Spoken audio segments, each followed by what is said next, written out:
Welcome, fellow wanderer of the Wasteland, to a tale of transformation and twisted destiny. Tonight, we explore the complete saga of one of the most complex figures in post-war history, the Master.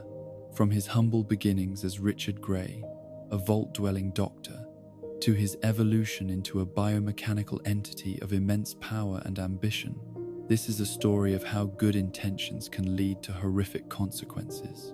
So settle in, make yourself comfortable, and let your mind drift as we traverse the decades together. Close your eyes when you're ready, and let's begin this chronicle of unity, madness, and the price of playing God. Our story begins not with a monster, but with a man. In the years before the Great War transformed the world into a wasteland of ash and radiation, Richard Moreau lived a life that seemed blessed with security and purpose.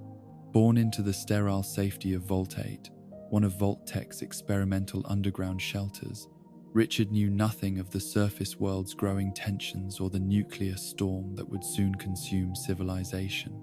Vault 8 was designed as a control vault, meant to preserve a slice of pre-war America unchanged beneath the earth.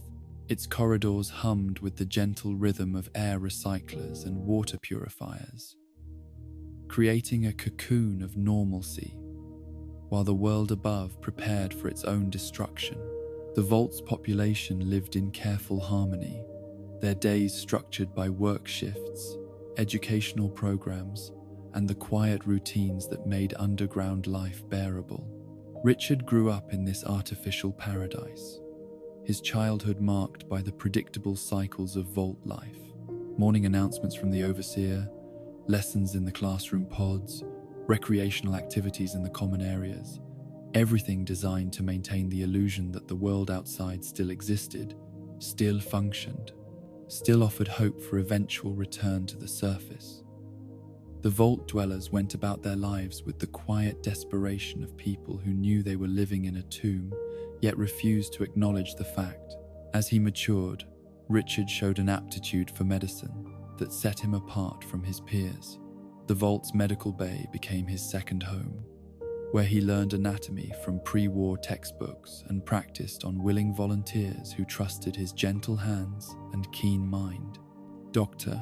Patterson, the vault's chief physician, took Richard under his wing, teaching him not just the technical aspects of healing but the philosophical foundations of medical ethics. First, do no harm.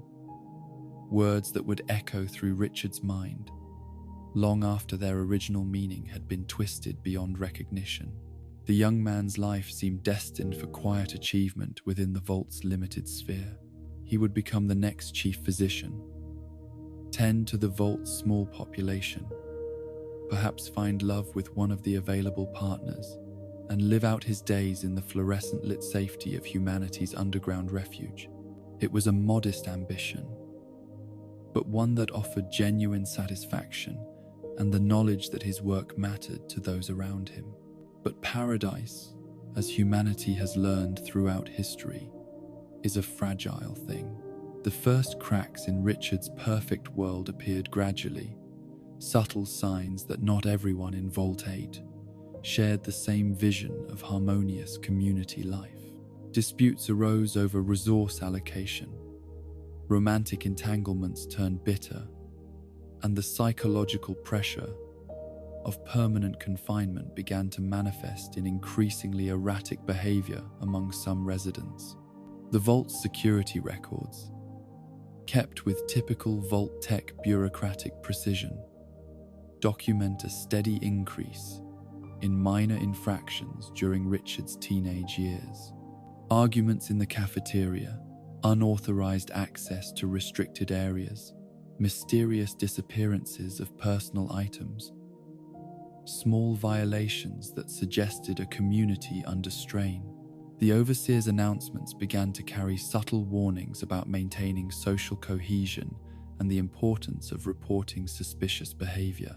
Richard, focused on his medical studies and naturally trusting of others, seemed oblivious to the growing tensions around him.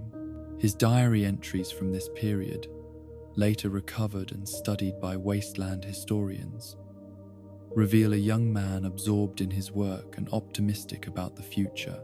He wrote about successful treatments, new techniques he had learned, and his hopes for eventually seeing the surface world when the all-clear signal finally came. The tragedy that would shatter Richard's world began with something as mundane as a missing radiation medicine dosage. Someone had been stealing from the medical bay's restricted supplies, taking anti-radiation drugs that were meant to be carefully rationed for emergency use. Dr. Patterson tasked Richard with investigating the thefts, trusting his protégé's discretion and attention to detail to solve the mystery without causing panic among the Vault's population. Richard approached the investigation with the same methodical care he brought to his medical work. He catalogued inventory discrepancies, interviewed Vault residents, and gradually traced the thefts to a small group of individuals who had been planning an unauthorized surface expedition.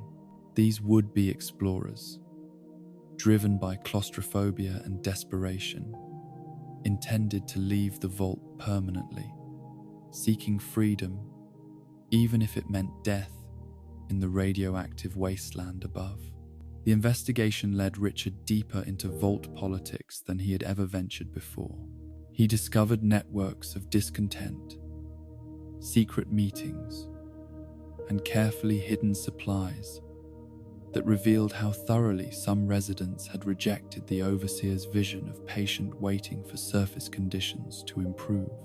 More troubling still, he found evidence that some Vault dwellers had violent intentions toward those who might report their activities to the authorities.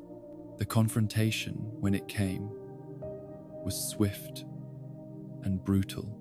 Richard arrived at what he thought would be a routine questioning session to find one of the suspected thieves, a man named Davidson, dead on the floor of a storage room. The body showed signs of struggle, and Richard's medical training told him immediately that this was no accident.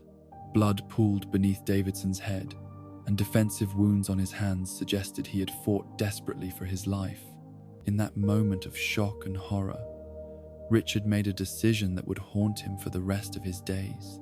Instead of immediately calling for security, he knelt beside the body, checking for vital signs with trembling hands. His medical training demanded that he attempt resuscitation, even though his eyes told him it was far too late. As he worked over the corpse, applying futile CPR and artificial respiration, other Vault dwellers arrived to witness the scene. To those who found them, the sight was damning. Richard Moreau, covered in Davidson's blood, working frantically over a clearly dead body. In the confined world of the Vault, where gossip traveled faster than official announcements, the story spread with lightning speed. Richard had killed Davidson, some whispered. Others suggested he had been caught stealing and eliminated a witness. The truth, that Richard had simply been in the wrong place at the wrong time, seemed far less compelling than the dramatic narrative of murder and betrayal. The investigation that followed was as thorough as Vault security could make it, but it was also tainted by the assumption of guilt that preceded it. Physical evidence was circumstantial at best. Richard's presence at the scene, the blood on his clothes, his access to the stolen medications. But in a closed community where everyone knew everyone else, circumstantial evidence carried the weight of certainty. Character witnesses spoke of Richard's gentle nature, but others pointed to his recent behavior as evidence of hidden stress and potential violence. The overseer, faced with a community torn by suspicion and fear, made the decision that seemed safest for the Vault's social cohesion. Richard Moreau would be exiled to the surface, banished from the only home he had ever known. It was presented as mercy rather than execution. After all, the surface might be survivable for someone young and healthy, but everyone understood that exile was effectively a death sentence, a slow and agonizing end in the radioactive wasteland above. Richard's final days in Vault 8 passed in a haze of disbelief and growing despair. Friends avoided him, former patients refused his medical care, and even Dr. Patterson kept his distance to avoid guilt by association. The young man who had once been seen as the Vault's future found himself transformed overnight into a pariah whose very presence threatened the community's stability. The night before his exile, Richard sat alone in his quarters, writing in his diary for what he believed would be the last time. His words revealed a man struggling to understand how his life had collapsed so completely, how good intentions and bad luck had combined to destroy everything he had worked for. He wrote about his fear of the surface world, his regret at leaving patients who needed his care, and his bitter anger at the injustice of his situation. When morning came, Richard gathered the few possessions he was allowed to take: basic clothing, a small medical kit, and some water and food for the initial journey. The Vault's great door, which had protected its inhabitants for so many years, opened with mechanical precision to reveal the wasteland beyond. Richard stepped through that threshold not as an explorer seeking adventure, but as a condemned man walking toward his execution. The door sealed behind him with the finality of a coffin lid, cutting him off forever from the world of his birth. Richard Moreau, innocent of the crime that had destroyed his life, began walking south toward an uncertain future, carrying with him only his medical knowledge, his bitter sense of injustice, and a determination to survive long enough to prove his innocence to a world that had already forgotten him. As he disappeared into the wasteland's brown horizon, none could have imagined that this exiled doctor would become one of history's most feared figures. The gentle healer who had sworn to do no harm would, through circumstances beyond his control, evolve into something that challenged the very definition of humanity itself. But that transformation lay years in the future, waiting in the green depths of a military facility where science had already begun its own dark mutations. For now, Richard Gray, for he would soon abandon the name that had brought him only pain, walked alone into the vast emptiness of post-war California, carrying within him the seeds of the greatest threat the wasteland had ever known. The journey from Vault 8 to the Hub stretched across nearly 400 miles of transformed landscape, a trek that would have been arduous even before the bombs fell. For Richard Gray, as he now called himself, those weeks of travel became a crucible that burned away his former identity and forged something harder, more resilient, yet also more bitter than the idealistic young doctor who had been cast out of his underground paradise. The wasteland that greeted Richard bore little resemblance to the pre-war California he had studied in Vault archives, where once fertile valleys had stretched between rolling hills, now lay expanses of cracked earth and twisted metal. The great cities marked on his pre-war maps existed only as radioactive ruins, their skeletal remains reaching toward a sky that seemed perpetually stained with the memory of atomic fire. Two-headed cattle wandered in confused herds, their mutations a testament to the invisible poison that still lingered in soil and water. Yet life persevered, as life always does. Richard learned to recognize the safe plants from the deadly ones, to find clean water in hidden springs, and to avoid the territories claimed by the more dangerous mutated creatures. His medical knowledge, ironically, proved invaluable in this hellish landscape. Understanding radiation sickness helped him recognize the symptoms and seek appropriate shelter. Knowledge of anatomy allowed him to treat the injuries that accumulated during his long journey south. The settlements he encountered along the way were small, desperate affairs, clusters of ramshackle buildings inhabited by survivors who had managed to scratch out existence in the ruins. These people looked upon strangers with suspicion born of hard experience, knowing that the next traveler might be a raider seeking easy prey. Richard learned to approach slowly, hands visible and empty, offering medical services in exchange for food, water, and a safe place to sleep. His skills as a doctor opened doors that might otherwise have remained closed to a lone wanderer. In a world where medical knowledge was rare and precious, Richard found himself welcomed into communities that would have turned away other strangers. He delivered babies in shanty towns, treated radiation burns with improvised remedies, and set bones broken by accidents or violence. Each successful treatment built his reputation, creating a network of gratitude that made his continued journey possible.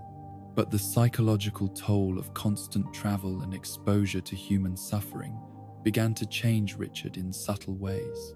The optimistic young man who had left Vault 8 gradually gave way to someone harder, more pragmatic, less willing to see the best in others. He witnessed cruelties that would have been unimaginable in the vault. Children sold into slavery, the weak abandoned to die, violence used as a tool for even minor disputes. The moral certainties of his sheltered upbringing crumbled under the weight of wasteland reality. When Richard finally arrived at the hub after months of travel, he found a settlement unlike any he had encountered during his journey.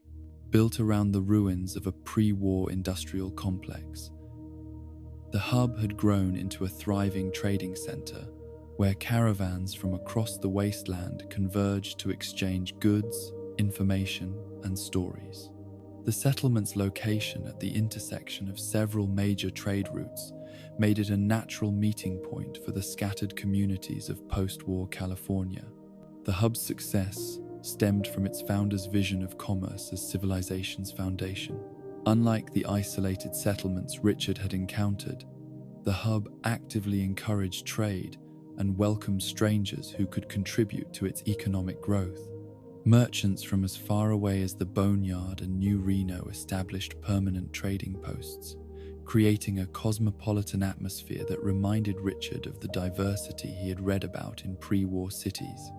Establishing himself as a doctor in this thriving community proved easier than Richard had expected.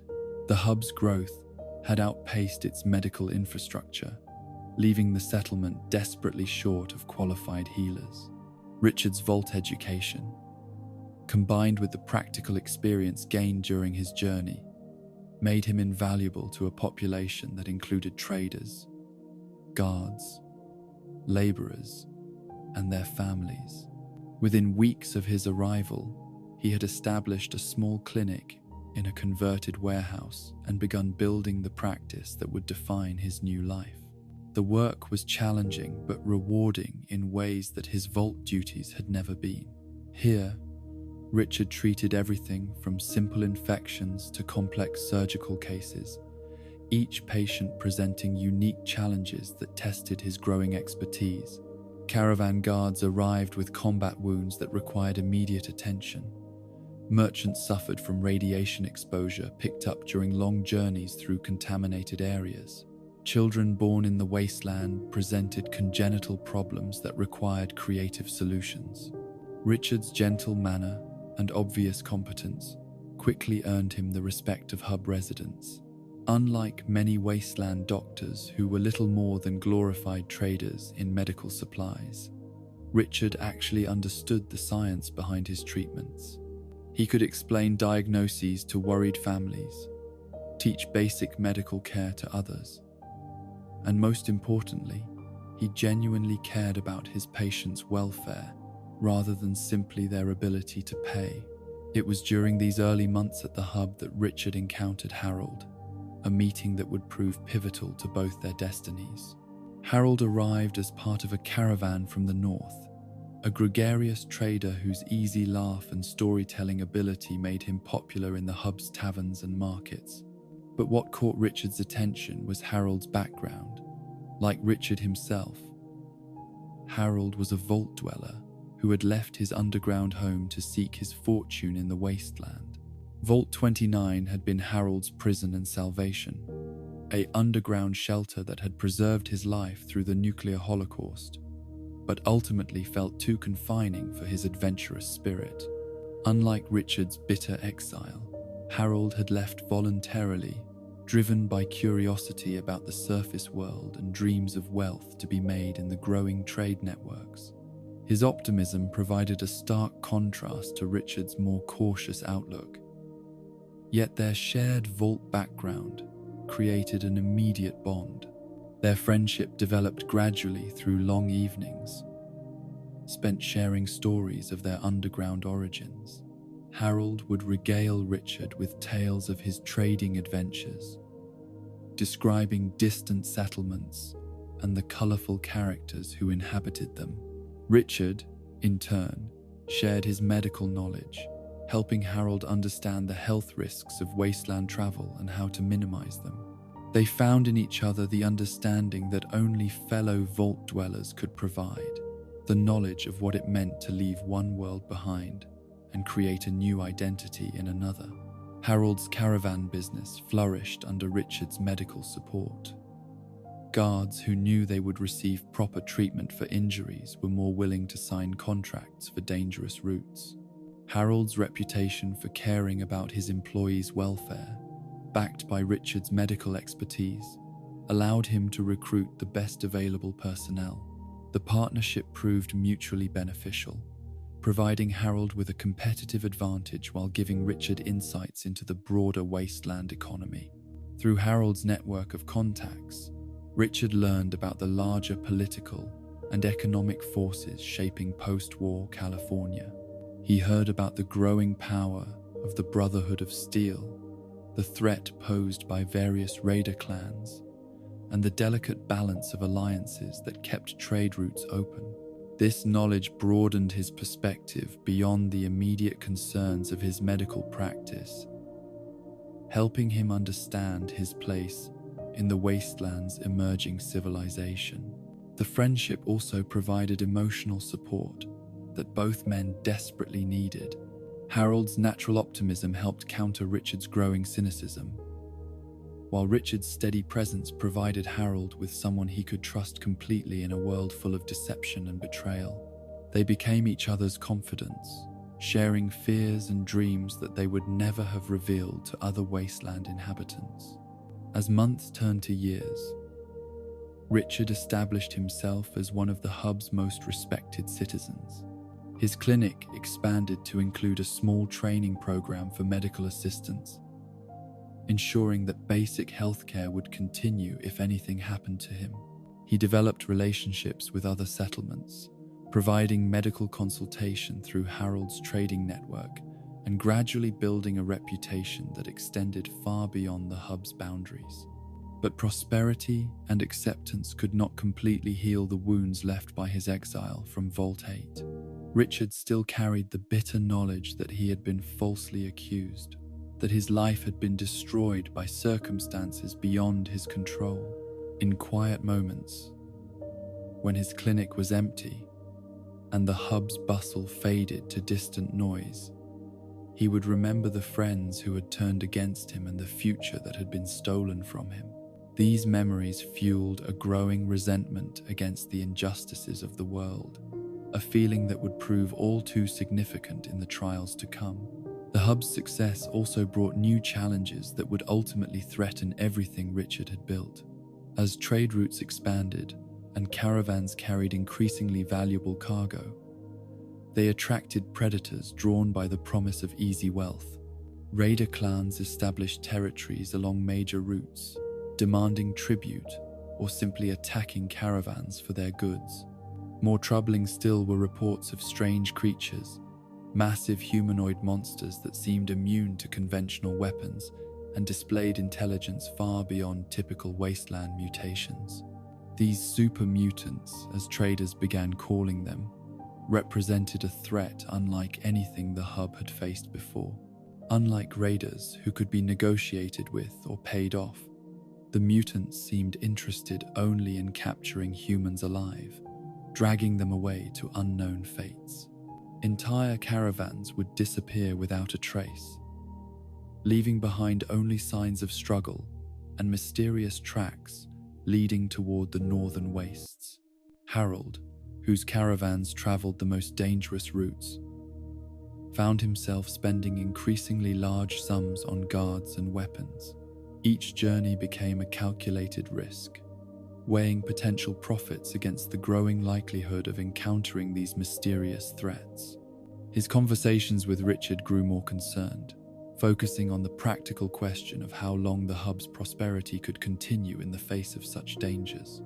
Other caravan masters shared Harold's concerns, and informal meetings began occurring in the hub's taverns and trading posts. Maps were compared, routes analyzed, and patterns sought in the mutant attacks. What emerged was a disturbing picture of coordinated activity centered somewhere to the northwest, in the region around the old Mariposa military base. The attacks weren't random predation but seemed to follow a deliberate strategy, as if directed by some central intelligence. The idea of organizing an expedition to investigate and eliminate the source of the mutant threat began circulating among the hub's trading community. Such an expedition would be expensive and dangerous, requiring the best guards available and enough firepower to challenge creatures that had proven immune to normal weapons. But the alternative, watching their trade routes become increasingly impassable, seemed even worse. Harold found himself at the center of these discussions, his reputation for fair dealing and strategic thinking making him a natural leader for any organized response. But he also understood that such an expedition would require expertise beyond simple fighting ability. They would need someone who could treat injuries in the field, someone with medical knowledge who could also serve as the group's scientific observer. There was really only one choice for such a role. The conversation that would change both their lives forever took place on a quiet evening in Richard's clinic, after the last patient had been treated and the day's work was done. Harold arrived carrying a bottle of pre-war whiskey, one of the few luxuries his trading success had made possible. They sat in the clinic's small office, surrounded by medical texts and equipment, while Harold explained the growing consensus among the hub's caravan masters. The expedition to Mariposa was being planned as more than a simple military strike. The caravan masters wanted to understand what they were facing, to learn about these creatures and their apparent organization. They needed someone with scientific training, someone who could document their findings and perhaps discover weaknesses that could be exploited. Harold's voice carried the weight of friendship and respect as he asked Richard to consider joining the mission as their expedition doctor. Richard's initial response was cautious, even reluctant. He had built a good life at the hub, with patients who depended on him, and a practice that provided both purpose and prosperity. Leaving all that behind to venture into unknown dangers seemed like a step backward, a return to the uncertainty and hardship of his early Wasteland years. But Harold's arguments were compelling, supported by evidence that the mutant threat would eventually reach the hub regardless of whether they chose to confront it. The medical challenge also intrigued Richard in ways he was reluctant to admit. These super mutants represented something unprecedented in his experience. Apparently artificial creatures that combined human intelligence with superhuman physical capabilities. From a scientific standpoint, they posed fascinating questions about the nature of mutation and the possibilities inherent in genetic modification. The researcher within him, carefully cultivated during his Vault education, responded to the mystery, despite his conscious reluctance to become involved. Harold's final argument proved decisive. He reminded Richard of their friendship, of the support and understanding they had provided each other during their years at the hub. This expedition wasn't just about protecting trade routes or satisfying scientific curiosity. It was about friends standing together against a threat that could destroy everything they had built. When presented in those terms, Richard's choice became clear. The preparations for the Mariposa Expedition took weeks of careful planning and resource gathering. Harold assembled a team of the hub's best caravan guards, men and women whose experience and courage had been tested on the most dangerous routes. Francine, a former Brotherhood of Steel scribe, whose technical knowledge complemented her combat skills, agreed to serve as the expedition's weapons specialist. Mark, a tracker whose understanding of wasteland terrain was legendary among hub traders, would guide them to their destination and hopefully back again. Richard's preparations focused on medical supplies and scientific equipment. He assembled a portable surgical kit, gathered medications for treating radiation exposure and combat wounds, and packed diagnostic tools that might help him understand the nature of the creatures they would encounter. His medical bag became a carefully balanced collection of healing supplies and research equipment, each item chosen for maximum utility in unknown circumstances. The expedition's departure was marked by a mixture of hope and apprehension among hub residents. Success would mean the elimination of a growing threat to their prosperity and safety. Failure might cost them some of their most valued citizens and leave the mutant menace stronger than before.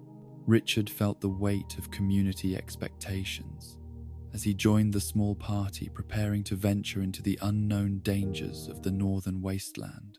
Harold's optimism remained undimmed even as they prepared to face potentially overwhelming odds. His confidence in their mission and their team proved infectious, helping to counter the natural fears that any rational person would feel when confronting such unknowns. As they set out from the hub on what would prove to be their final journey together, Harold's cheerful determination provided the emotional foundation that held the group together. The journey toward Mariposa took them through increasingly desolate territory, where signs of the old world's destruction became ever more apparent. Craters marked the sites of direct nuclear hits, their centers still too radioactive for safe passage even decades after the war. Twisted metal and melted glass created abstract sculptures that spoke eloquently of temperatures no earthly fire should reach. The very landscape seemed to warn against proceeding further into this realm of atomic devastation. Yet they pressed on, driven by duty and the knowledge that retreat would only postpone the inevitable confrontation. Each mile brought them closer to answers about the super mutant threat, and closer to discoveries that would transform their understanding of what was possible in the post-war world. None of them suspected that they were walking into a trap that would fundamentally alter the course of human evolution, or that their search for solutions would ultimately create the greatest threat the Wasteland had ever known. The Mariposa military base emerged from the Wasteland like a monument to pre-war hubris, its concrete walls and steel structures still intact, despite the nuclear devastation surrounding it. The facility's location had been chosen for its defensibility and isolation, qualities that had allowed it to survive the Great War and continue its dark work long after the civilization that created it had turned to ash. As Harold's expedition approached the base, they had no way of knowing that they were entering the birthplace of nightmares. The accident that would transform Richard Gray from healer to horror occurred in the deepest levels of the Mariposa military base, where pre-war science had already violated every principle of human decency. The expedition had penetrated the facility's outer defenses through a combination of careful planning and desperate courage, fighting their way past automated security systems and mutated guardians that had claimed the base as their territory. Each level descended brought them closer to answers about the super mutant threat, but also deeper into a realm where the boundaries between human and monster had been deliberately erased. The industrial crane that struck Richard down was a relic of the base's construction phase, left abandoned when the facility's transformation from military installation to experimental laboratory had rendered such equipment obsolete. Its massive steel arm, designed to move heavy equipment during the base's initial outfitting, had remained motionless for decades until the expedition's arrival triggered some forgotten automatic system. The impact sent Richard tumbling into a vat of viscous green liquid that had been waiting patiently for new subjects to transform. Forced evolutionary virus, the substance that now surrounded Richard's unconscious form, represented the pinnacle of pre-war biological weapons research. Created in the laboratories of West Tech and refined at Mariposa, FEV was designed to create super soldiers capable of surviving and thriving in post-nuclear environments. But the virus had proven far more powerful and unpredictable than its creators had anticipated, transforming test subjects in ways that defied both scientific prediction and moral comprehension. The green slime that Richard would later describe in his diary possessed an almost sentient quality, as if the virus itself hungered for new genetic material to incorporate and transform. It penetrated his clothing, his skin, his very cellular structure with aggressive efficiency. Each molecule of FEV carried the potential for radical transformation, rewriting genetic codes that had remained stable throughout millions of years of human evolution. The virus worked with surgical precision yet chaotic creativity, enhancing some traits while mutating others beyond recognition. Richard's first sensation upon regaining consciousness was not pain but confusion. The world appeared different through eyes that were already beginning to change, colors shifting into spectrums that human vision had never accessed.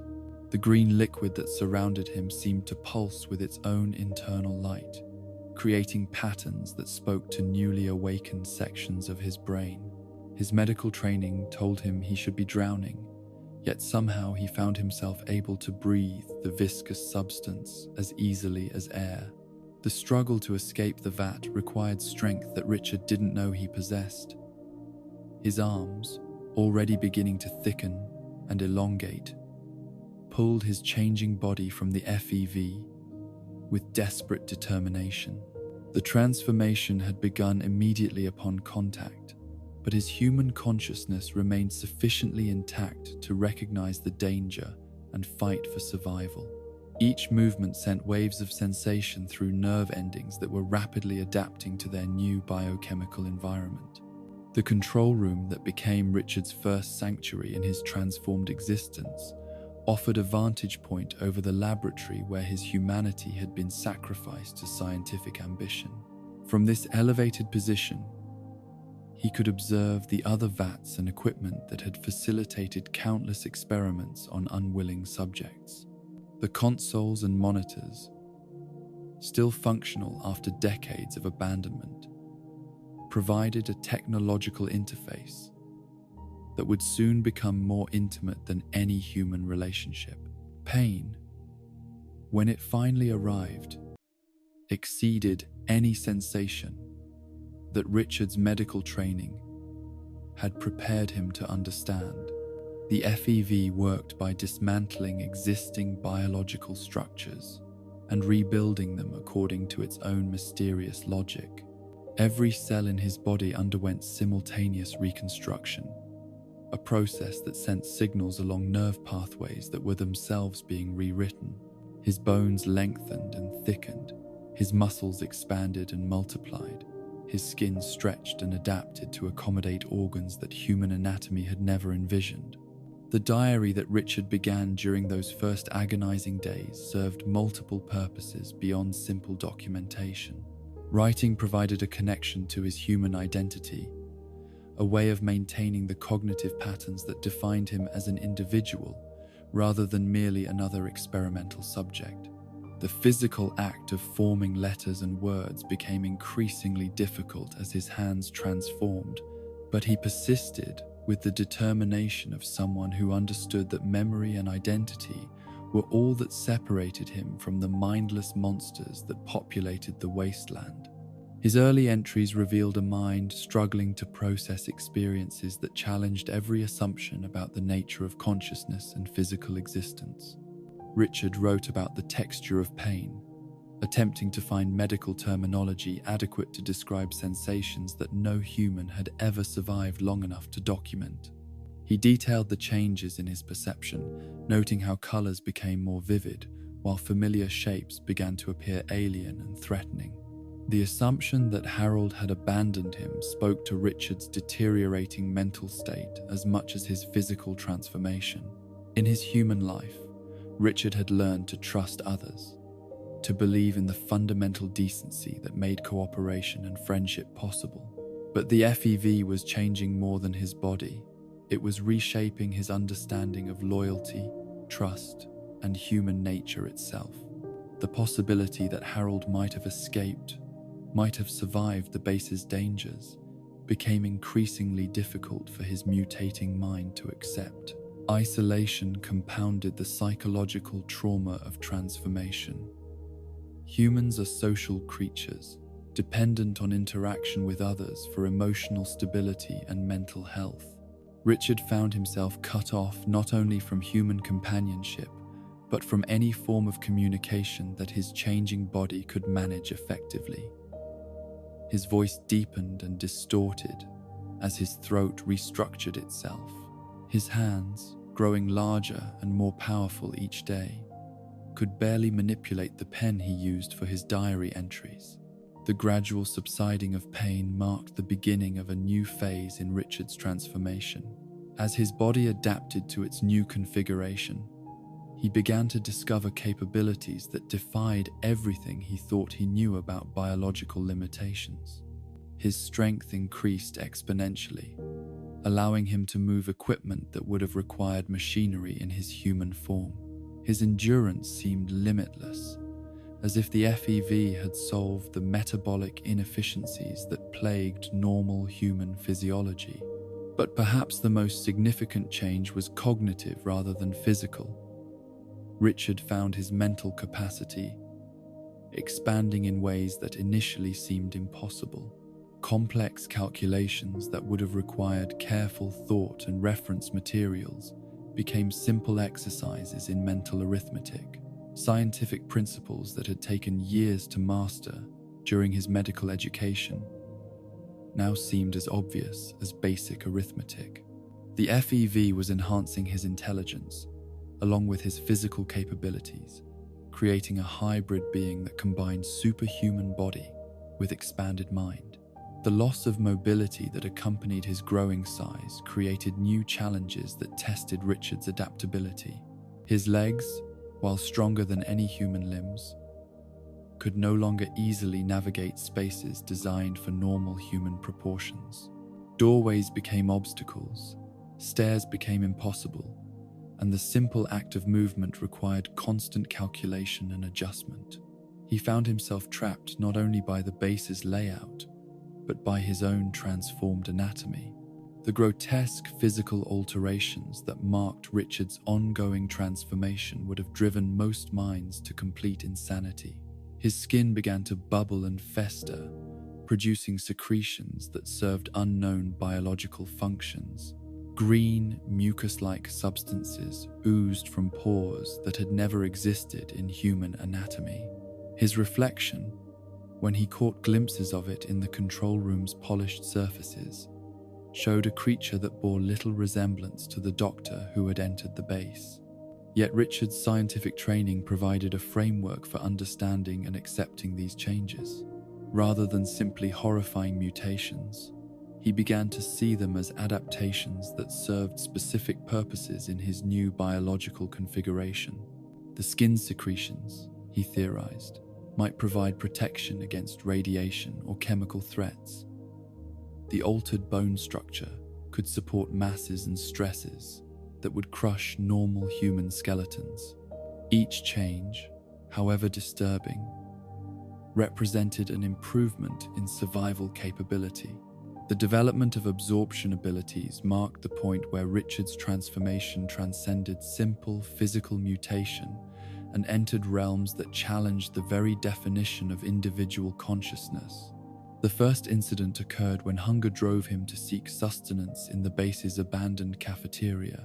A rat, one of the few creatures that had managed to establish a population in the facility's depths, approached too closely to his position.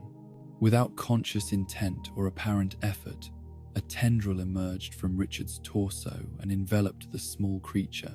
The sensation that followed defied every assumption about the separation between self and other that forms the foundation of individual identity.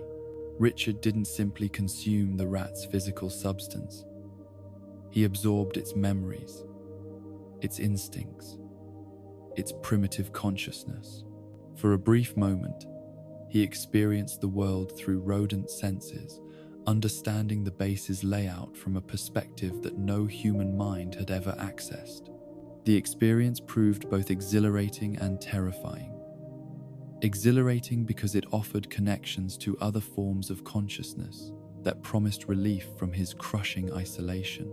Terrifying because it suggested that the boundaries of his own identity were becoming as mutable as his physical form.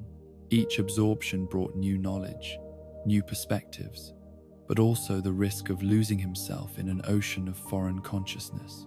Richard's scientific mind immediately began to analyze and understand these new capabilities.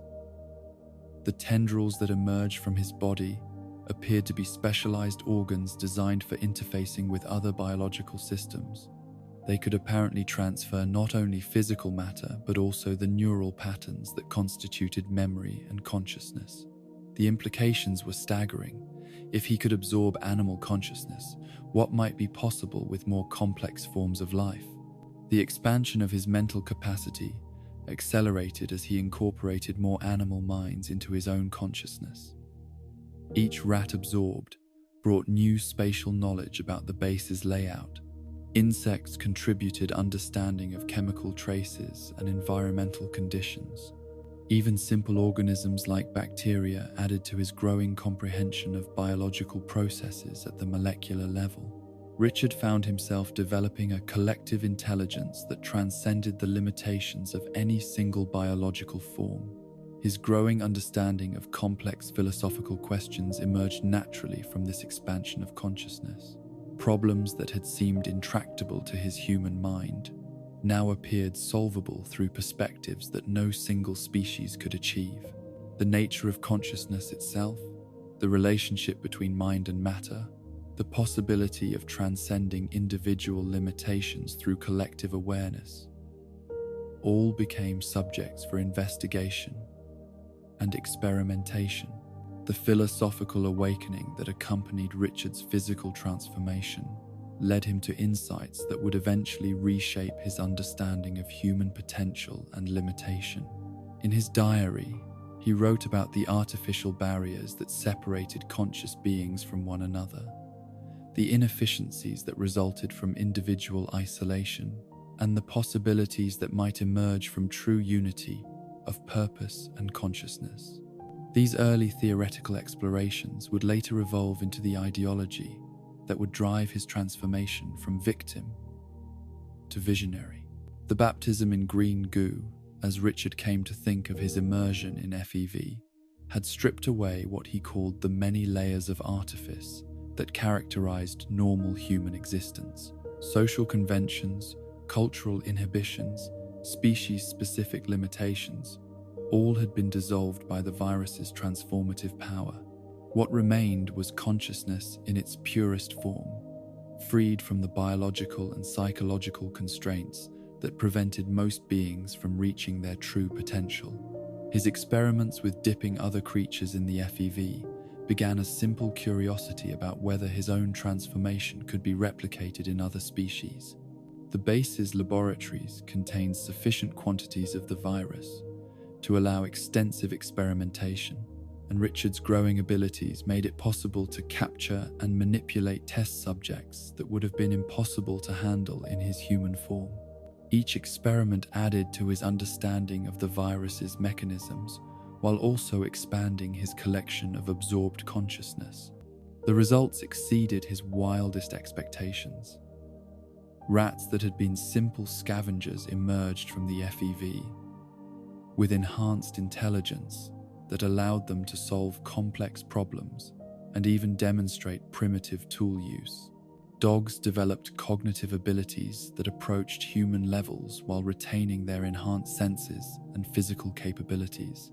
Most significantly, creatures dipped simultaneously would merge into composite beings that combined the best characteristics of their component parts. The cooperation he observed between these merged creatures provided the first concrete evidence for theories that had been developing in Richard's expanded consciousness. Natural enemies, species that would normally compete or prey upon each other, found themselves working together toward common goals when their consciousness were properly integrated. The implications for broader applications to conscious beings were immediately apparent, though Richard understood that much more research would be needed before such applications could be attempted safely.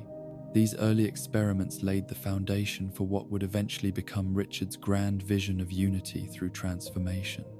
If consciousness could be shared and enhanced through the proper application of FEV, if natural antagonisms could be overcome through biological integration, then perhaps the conflicts and inefficiencies that plagued conscious beings could be permanently resolved. The virus offered not just physical enhancement, but the possibility of transcending the very nature of individual existence. The waiting period that followed these initial discoveries tested Richard's patience in ways that his human existence had never required. He understood that his experiments needed more significant test subjects to provide meaningful data about the virus's effects on complex consciousness. But the base's isolation meant that such subjects would have to come to him, drawn by whatever forces brought explorers and adventurers to investigate the facility's mysteries. Richard used this time to continue his self-modification through careful FEV injections that enhanced specific capabilities while maintaining the cognitive coherence necessary for complex planning and experimentation. Each injection was calculated to provide particular improvements: enhanced neural processing, expanded sensory capabilities, or increased biological integration with the base's computer systems. He was becoming not just a transformed human, but a new form of life entirely. The connection he established with the base's computer network represented perhaps the most significant advancement in his development since the initial transformation. His nervous system, already radically altered by FEV exposure, proved capable of interfacing directly with electronic systems in ways that no human brain could achieve.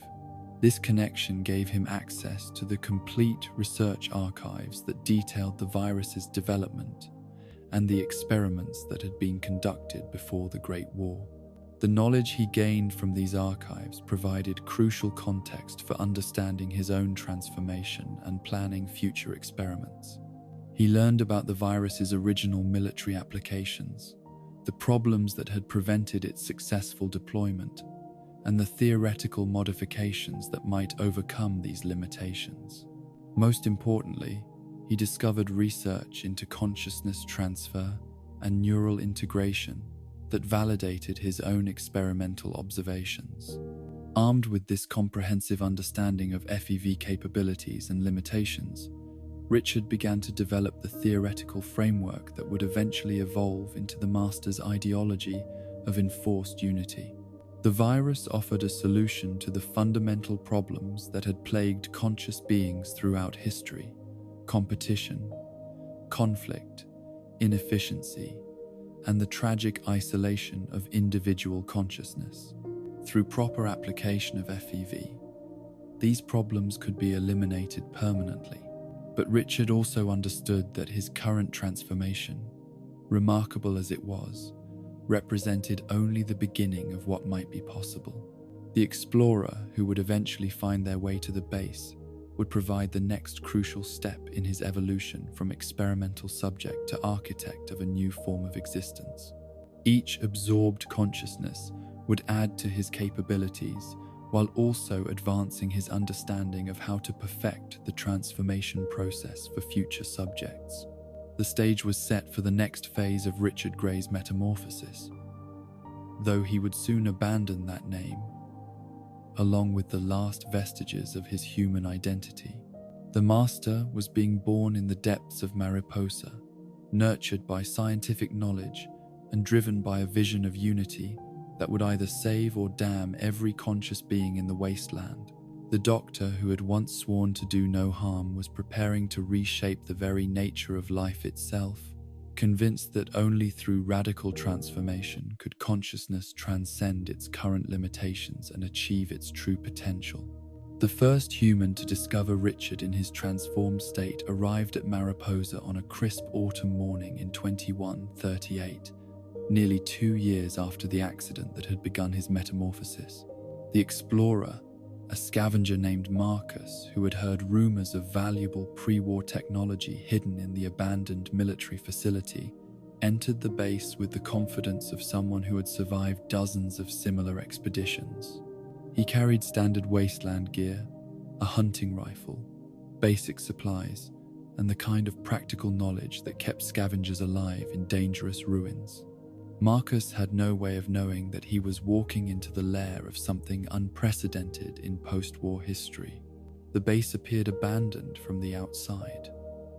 Its automated defenses, long since depleted of power, and its mutant guardians, either dead or driven away by Richard's growing presence.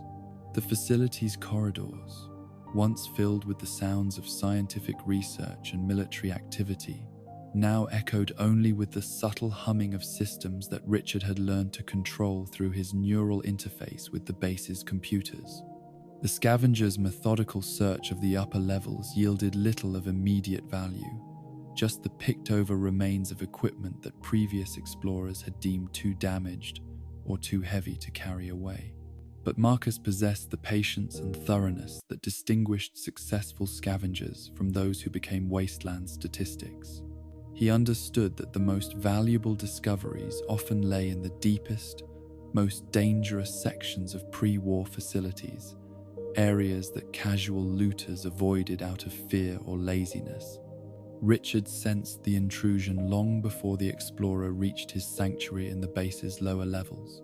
His enhanced neural network, now partially integrated with the facility's sensor systems, detected the subtle vibrations of footsteps, the electromagnetic signatures of the scavenger's equipment, even the chemical traces left by human metabolism in the sterile air.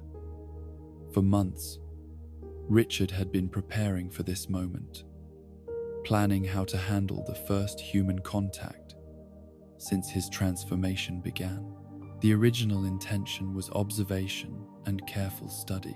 Richard wanted to understand how his transformed state would affect human psychology, whether communication would be possible, and what knowledge this new arrival might possess about the outside world.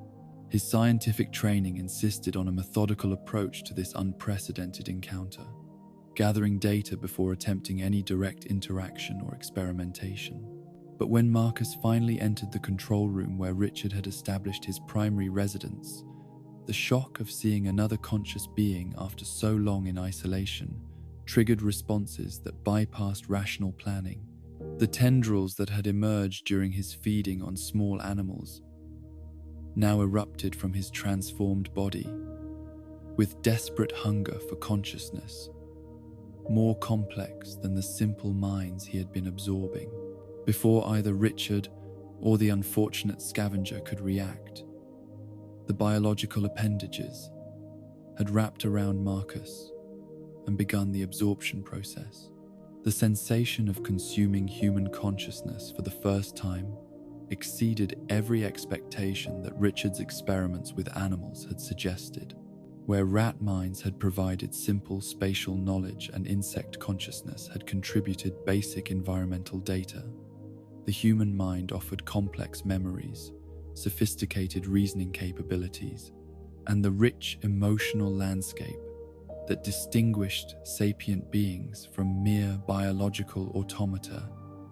Marcus's memories flooded into Richard's expanded consciousness, like water into a desert. Through the absorbed consciousness, Richard experienced the scavenger's life in vivid detail.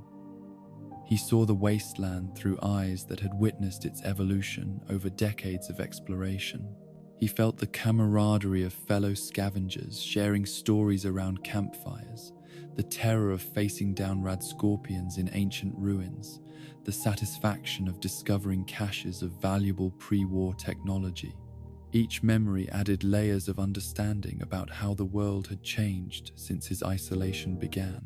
But the absorption also revealed the limitations of uncontrolled consciousness integration. Marcus's mind, while more complex than animal consciousness, lacked the philosophical sophistication and scientific training that had allowed Richard to maintain coherent thought patterns during his own transformation. The scavenger's memories and personality traits began to blur the boundaries of Richard's identity, threatening to dilute the focused intelligence that had made his survival and growth possible. The primitive nature of the absorbed mind became apparent as Richard attempted to integrate Marcus's consciousness with his own expanded awareness. Where Richard had developed theories about unity and collective consciousness, Marcus's mind operated according to simple survival instincts and basic social hierarchies. The scavenger's worldview, shaped by the harsh realities of wasteland existence, included assumptions about human nature that conflicted with Richard's evolving philosophy of transcendent cooperation. The experience taught Richard crucial lessons about the consciousness absorption process that would guide his future experiments. First, that the absorption was apparently involuntary once triggered, operating according to biological imperatives that his conscious mind could not easily control. Second, that the quality and compatibility of absorbed consciousness significantly affected the integration process and its benefits. Third, that his own mental framework needed to be sufficiently developed to maintain dominance over absorbed minds and prevent identity dissolution.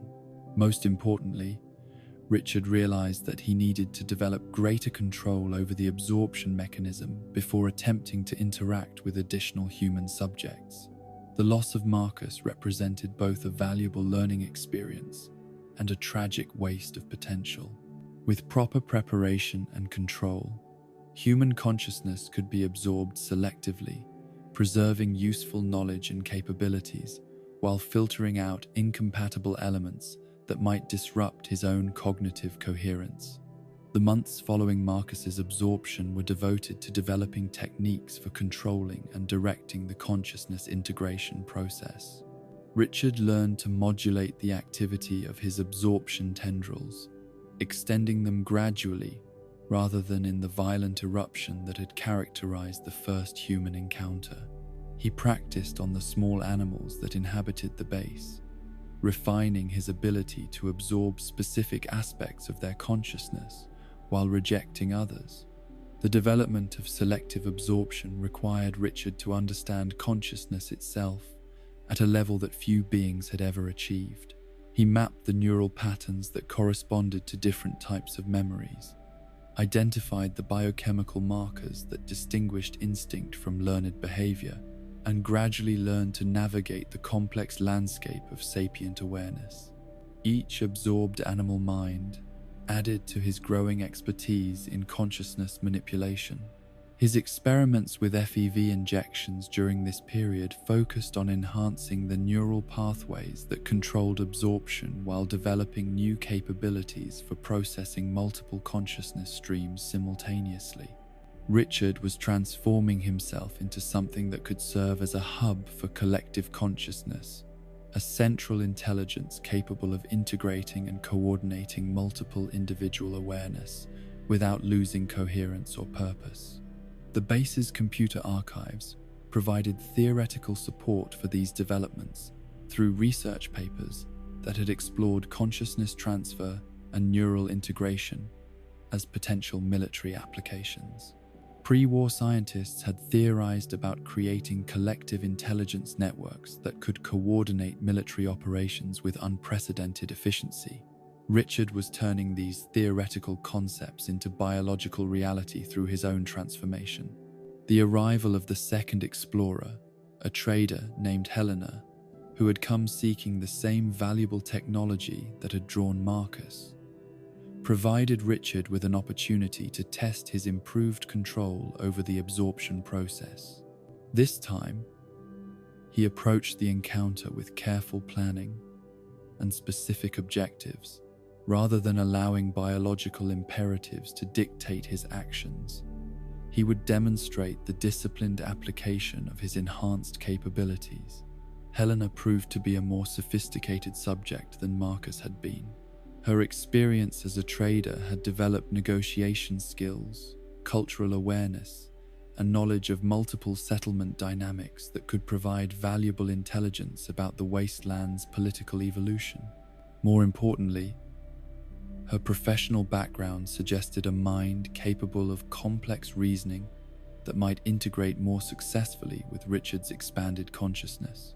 The controlled absorption of Helena's consciousness marked a significant advancement in Richard's development.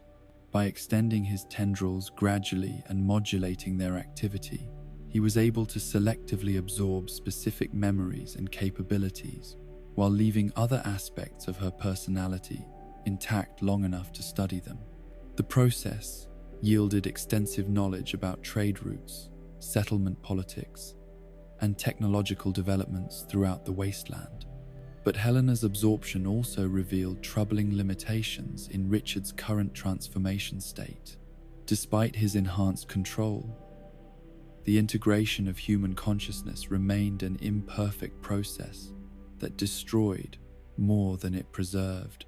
The sophisticated reasoning and cultural knowledge that made human minds valuable were often lost during the absorption process, filtered out by biological mechanisms that had evolved for simpler forms of consciousness transfer. The disappointment of losing Helena's unique perspectives during the absorption process convinced Richard that his current approach to consciousness integration was fundamentally flawed. Simply absorbing human minds was wasteful and inefficient, destroying the very qualities that made them valuable sources of knowledge and capability. He needed to develop methods for preserving human consciousness while still gaining access to their memories and skills. This realization led to a crucial shift in Richard's experimental focus. Rather than perfecting consciousness absorption, he began investigating ways to transform human subjects using FEV while preserving their individual awareness and capabilities. The virus that had changed him so dramatically could potentially enhance human consciousness without destroying it, creating beings that combined superhuman physical capabilities with enhanced mental faculties. The theoretical framework for human transformation experiments drew heavily on Richard's analysis of his own metamorphosis, combined with the extensive research archives available through the base's computer systems. FEV affected different biological systems at different rates and in different ways. By controlling the virus concentration, exposure duration, and subject preparation, it might be possible to direct transformations towards specific outcomes. The first attempts at deliberate human transformation met with predictable failures.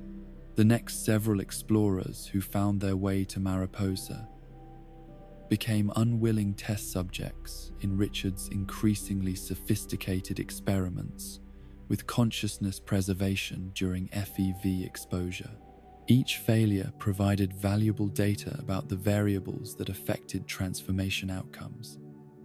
But the cost in human life troubled even Richard's evolving moral framework. The failures fell into several distinct categories that helped Richard understand the challenges involved in successful human transformation. Some subjects died outright from cellular shock, as their bodies proved incapable of adapting to the massive biological changes that FEV induced. Others survived the initial transformation but emerged as mindless creatures whose enhanced physical capabilities came at the cost of cognitive function. A few retained intelligence but suffered from severe psychological trauma that made them effectively insane.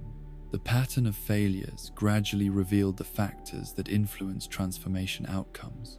Subjects with extensive radiation exposure were more likely to die during the process, suggesting that cellular damage reduced the body's ability to adapt to FEV modifications. Individuals with certain genetic markers showed greater resistance to transformation, while others proved too susceptible to the virus's effects. Age, physical condition, and even psychological state at the time of exposure all influenced the final results. Most significantly, Richard discovered that the transformation process required a level of preparation and monitoring that his current setup could not provide. Successful human enhancement would need carefully controlled FEV concentrations, precisely timed interventions to guide the transformation process, and sophisticated medical support to help subjects survive the cellular trauma involved. His crude experimental methods were simply inadequate for the delicate work of preserving consciousness while enhancing capability.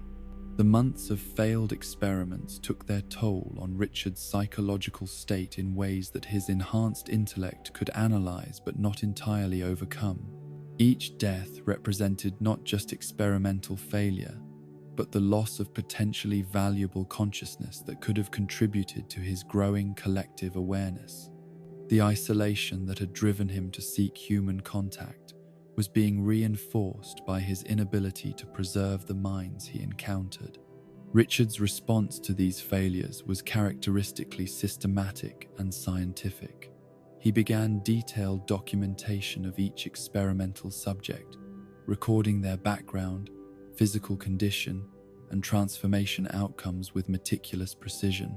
The data accumulated from these tragic experiments would eventually provide the foundation for successful human enhancement techniques, but the immediate cost in human suffering challenged even his evolved moral framework. The base's medical facilities, while extensive, required significant modification to support the kind of precise biological manipulation that successful transformation demanded. Richard used his enhanced physical capabilities and computer interface to rebuild surgical suites, calibrate monitoring equipment, and establish the infrastructure necessary for more sophisticated experiments. Each improvement brought him closer to the breakthrough that would make human enhancement possible. The development of environmental controls for the transformation chambers represented a crucial technical advancement. Richard learned to precisely regulate temperature, atmospheric pressure, and chemical composition during FEV exposure, creating conditions that maximized the probability of successful transformation while minimizing the risk of catastrophic failure. These controlled environments became laboratories for exploring the boundaries of what consciousness enhancement could achieve. The breakthrough that would transform Richard's experimental program from tragic failure to revolutionary success came through careful analysis of the accumulated data from previous attempts. Hidden in the statistics of failed transformations was a pattern that revealed the key factor determining success or failure: the subject's exposure to environmental radiation prior to FEV treatment. Those with minimal radiation damage showed dramatically higher survival rates and better cognitive preservation. This discovery revolutionized Richard's understanding of human enhancement possibilities. The Wasteland's pervasive radiation, which had shaped post-war human adaptation, was actually preventing successful transformation by damaging the cellular mechanisms that FEV required for proper function.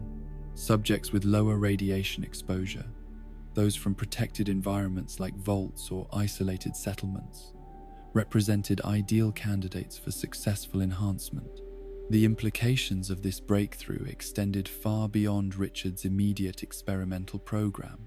If radiation exposure was the limiting factor in successful transformation, then the vault populations scattered throughout the wasteland represented reservoirs of untransformed humans who could be enhanced without the high failure rates that had characterized his previous attempts.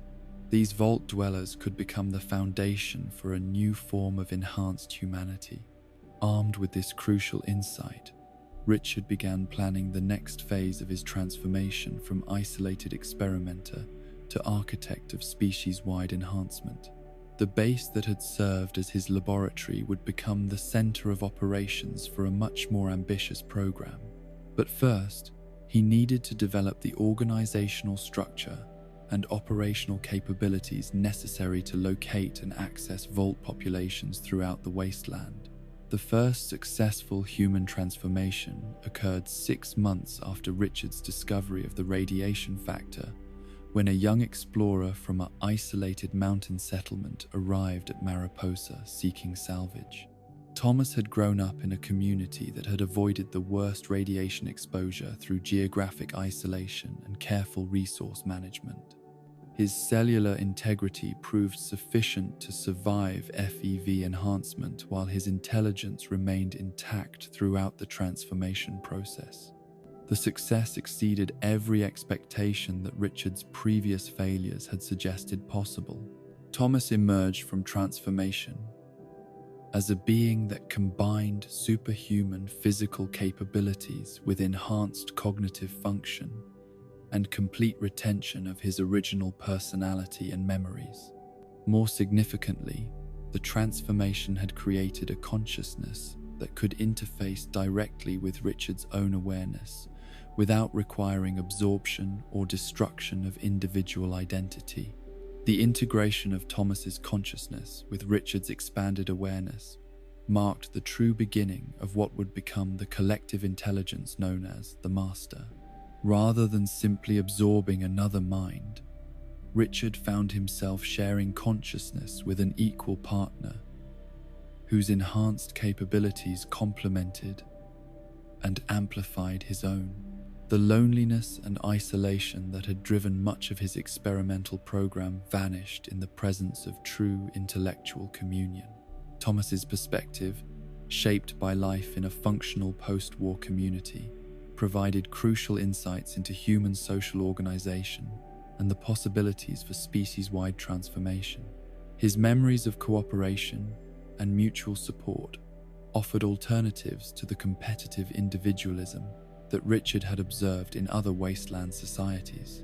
Together, they began developing the ideological framework that would guide future transformation efforts.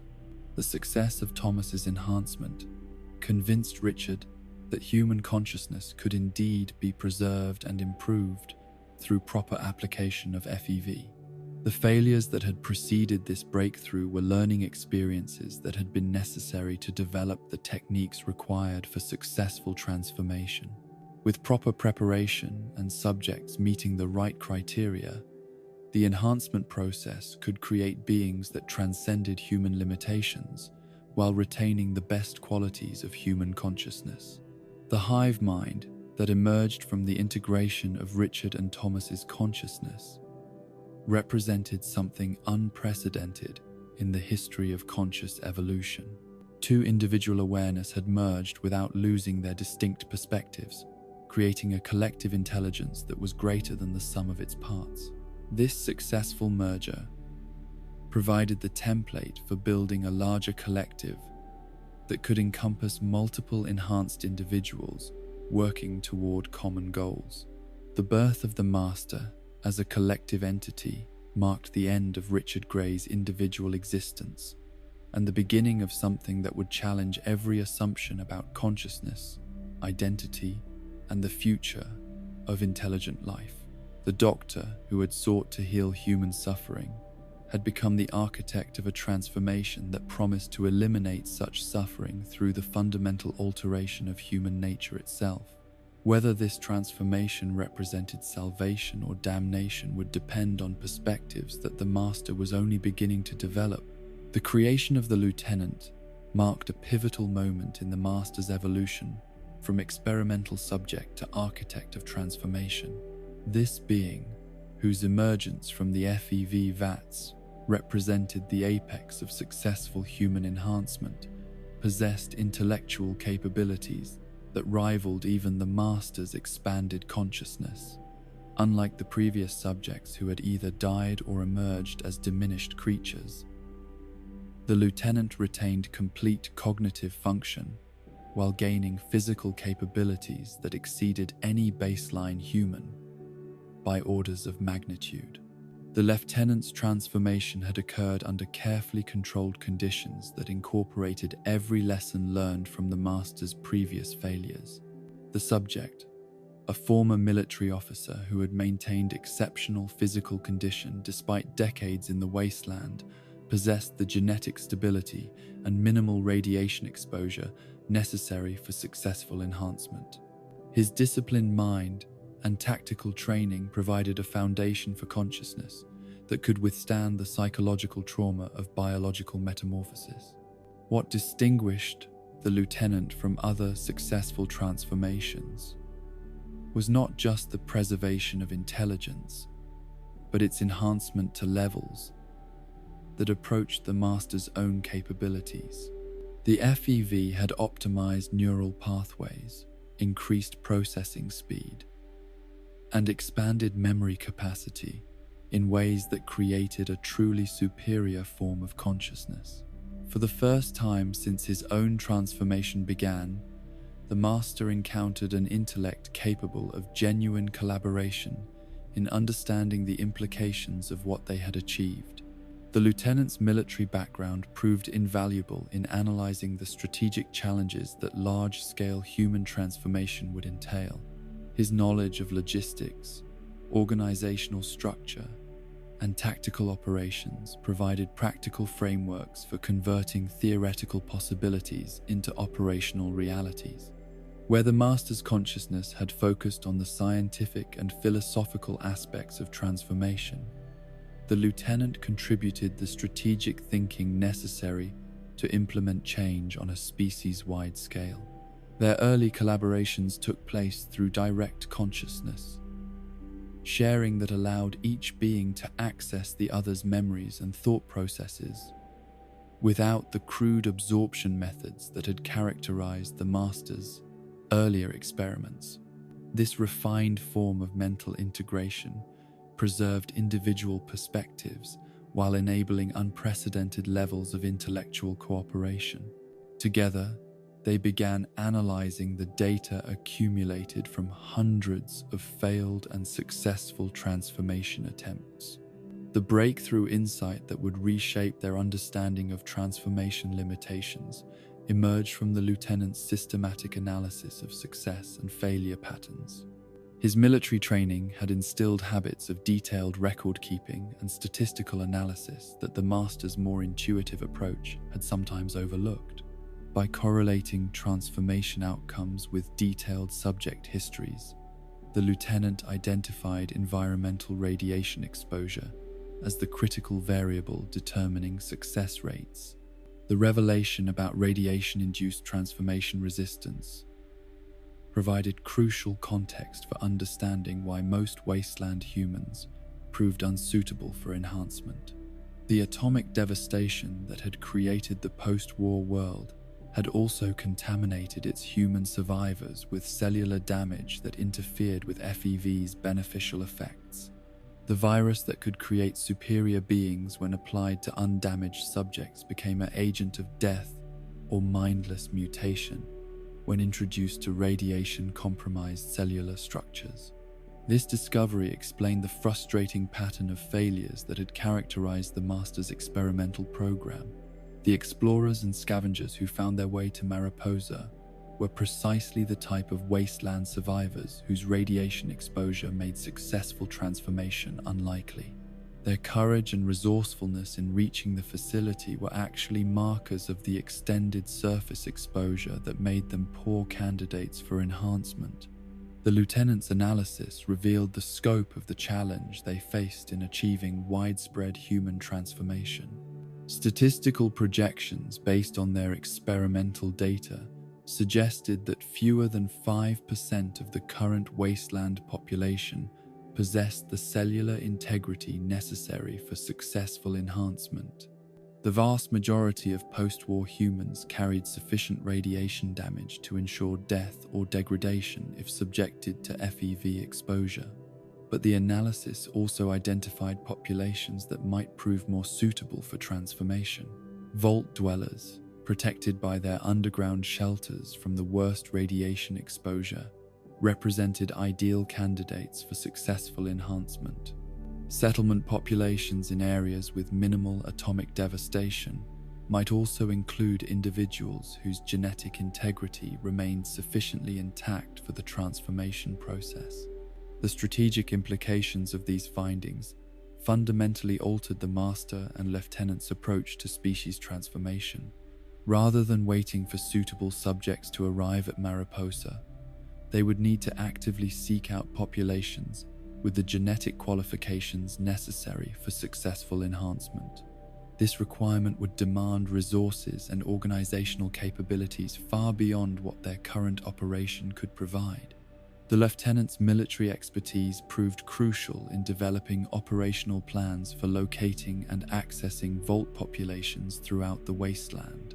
His knowledge of pre-war military installations and government facilities provided starting points for intelligence gathering about vault locations and operational status. More importantly, his understanding of military logistics helped define the resource requirements for mounting operations across the vast distances of post-war California. Their investigation into the source of radiation-induced transformation resistance led to discoveries that provided essential context for the Master's own successful enhancement. Analysis of pre-war research archives revealed that FEV had originally been developed at the West Tech Research Facility before being transferred to Mariposa for military application. The virus had undergone extensive testing and refinement at West Tech, creating a pure strain optimized for human enhancement. The archives contained disturbing information about West Tech's fate during the Great War. Intelligence reports indicated that the facility had been specifically targeted by enemy forces who understood its strategic importance to American biological weapons research. The direct nuclear strike that destroyed West Tech had been intended not just to eliminate the research, but to prevent any possibility of the facility's work being recovered or continued. The nuclear destruction of West Tech had consequences that extended far beyond the immediate loss of research and personnel. The blast had cracked the facility's containment systems like a giant egg, releasing experimental FEV strains into the atmosphere where they mixed with radioactive fallout from the nuclear exchange. This atmospheric contamination had created a mutated form of the virus that spread across the wasteland, providing low-level exposure to virtually every surface survivor. The mutated FEV that had contaminated the post-war environment was fundamentally different from the pure strain preserved at Mariposa, where the original virus enhanced human capabilities when properly applied. The mutated atmospheric version created partial immunity to further FEV exposure. This immunity was the primary cause of transformation failures, preventing the pure virus from achieving the cellular integration necessary for successful enhancement. The discovery of widespread FEV immunity among wasteland populations initially seemed to represent an insurmountable obstacle to large-scale transformation efforts. If the majority of humans had already been exposed to mutated virus strains that prevented successful enhancement, then the Master's vision of species-wide improvement might be impossible to achieve. The Lieutenant's analysis suggested that they might be limited to transforming only the small percentage of humans who had avoided atmospheric contamination. However, further research into the immunity mechanism revealed possibilities for overcoming this limitation. The immunity was not absolute, but rather a matter of degree based on exposure levels and individual genetic factors. Subjects with minimal mutated FEV exposure might still be successfully transformed using modified techniques that overcame their partial resistance. More significantly, the immunity appeared to be primarily effective against standard transformation protocols, rather than the enhanced methods they were developing. The Master and Lieutenant began experimenting with techniques for overcoming transformation resistance in partially immune subjects. These experiments required precise calibration of virus concentrations, extended exposure periods, and sophisticated medical monitoring to prevent the catastrophic failures that had characterized earlier attempts with contaminated subjects.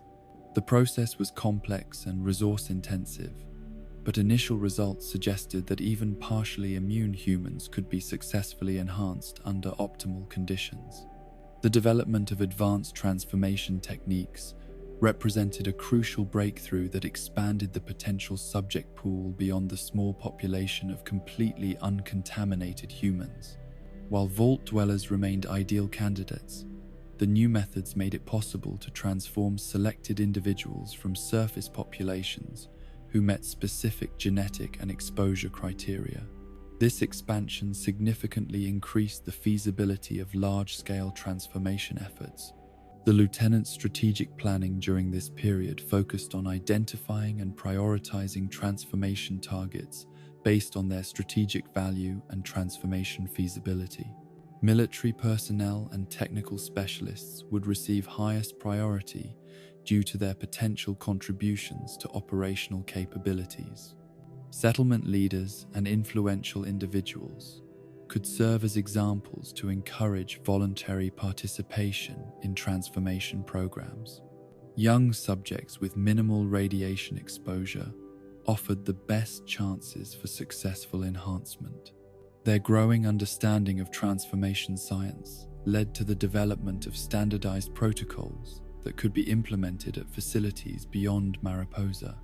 The lieutenant designed mobile transformation units that could be deployed to vault locations and other target areas, eliminating the need to transport subjects to the main facility.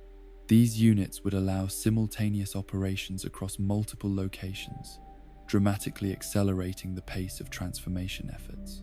The establishment of transformation protocols marked the beginning of the Master's evolution from experimental scientist to organizational leader. The complex logistics of large-scale enhancement required administrative capabilities that had been unnecessary during the early experimental phase. The Master began developing hierarchical structures that could coordinate multiple operations while maintaining the unity of purpose essential to their collective consciousness.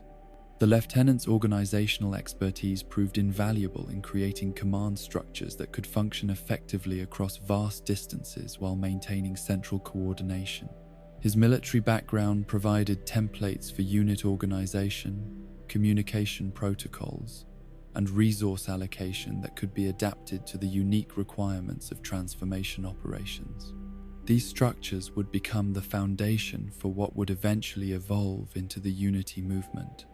The development of quality control measures for transformation operations represented another crucial advancement during this period. The Lieutenant insisted on standardized procedures that would minimize the risk of failures that could waste valuable subjects or create security problems.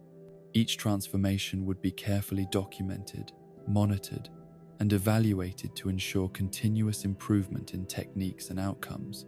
Their success rate with carefully selected subjects approached 90% by the end of this developmental period, a dramatic improvement over the early experiments that had failed more often than they succeeded. This achievement validated their scientific approach, while providing confidence that large-scale transformation efforts could be both feasible and efficient. The stage was set for expansion beyond the confines of Mariposa.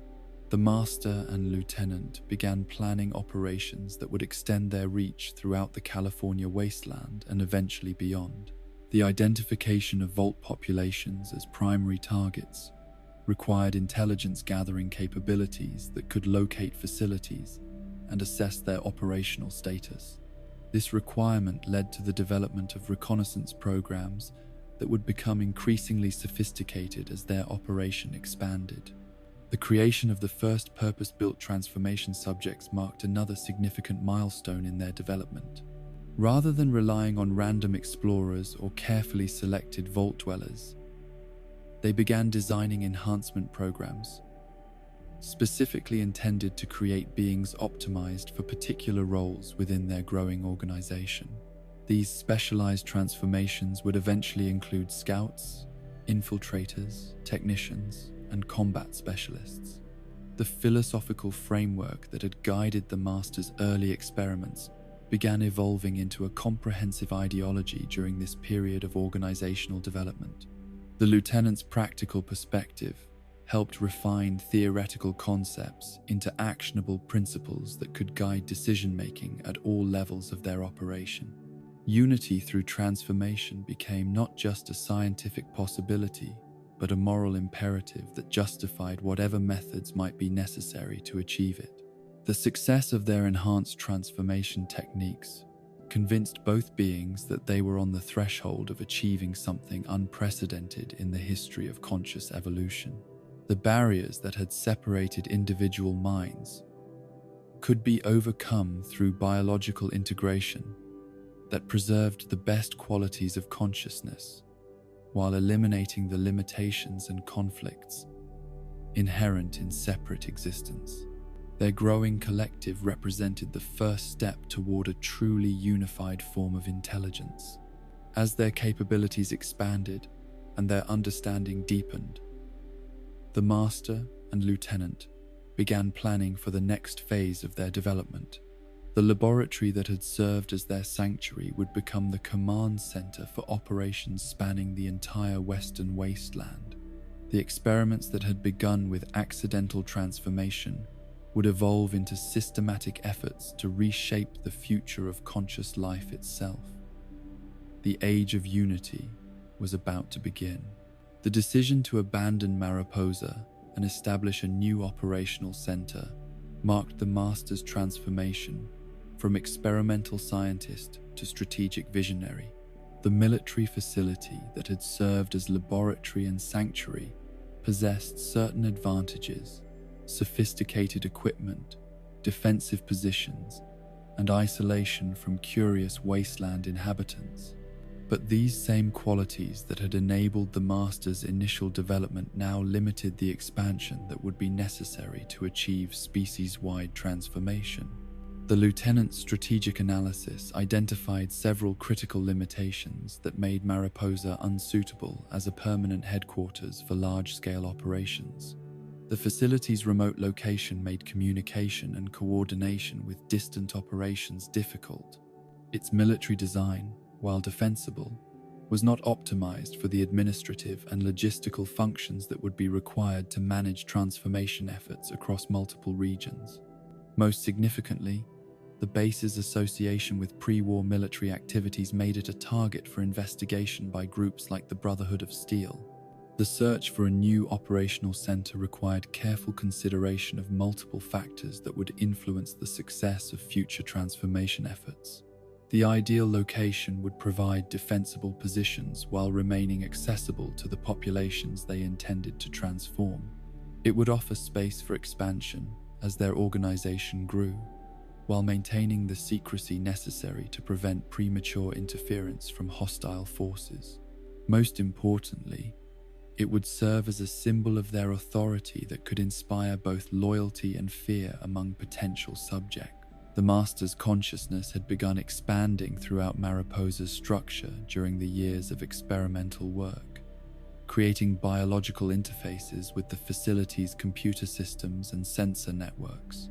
This integration made relocation particularly challenging, as it required developing methods for maintaining the collective intelligence that had become distributed throughout the base's infrastructure. The process would be more migration than simple movement, requiring careful planning to preserve the consciousness matrix that had become the Master's true form.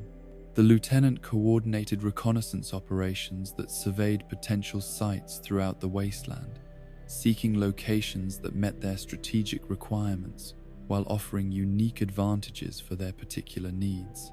These scouting missions represented the first organized operations beyond Mariposa's immediate vicinity, testing the command and control procedures that would become essential for larger campaigns. The discovery of Morpheus and his cultist followers emerged from one of these reconnaissance operations, when a scouting party encountered the charismatic ex-Ripper who had established a religious movement in the ruins of Los Angeles. Morpheus represented an unexpected opportunity that aligned perfectly with the Master's strategic requirements. A human leader with organizational capabilities who could serve as an interface between the transformed consciousness and baseline humanity. Morpheus had survived the Wasteland's dangers through a combination of cunning, charisma, and the kind of pragmatic ruthlessness that characterized successful post-war leaders. His background as a Ripper, one of the violent gangs that had emerged in the immediate aftermath of the Great War, provided him with both combat experience and an understanding of how to control others through fear and manipulation. His subsequent transformation into a religious leader demonstrated adaptability and intelligence that the Master found immediately valuable. The ex-Ripper's religious movement had already attracted followers throughout the Los Angeles area, desperate individuals seeking meaning and protection in a world that offered little of either.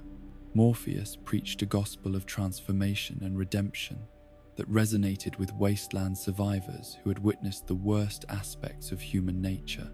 His message of coming change and divine intervention prepared his followers psychologically for the reality of what the Master intended to accomplish. The initial contact between the Master's representatives and Morpheus took place in the ruins of a pre-war cathedral, where the cultist leader held court among followers who had decorated the ancient religious site with symbols of their own devising. The meeting required careful orchestration, as the Master's transformed representatives needed to demonstrate power while avoiding reactions that might threaten the nascent partnership. Morpheus's response to his first encounter with the Master's transformed consciousness exceeded all expectations.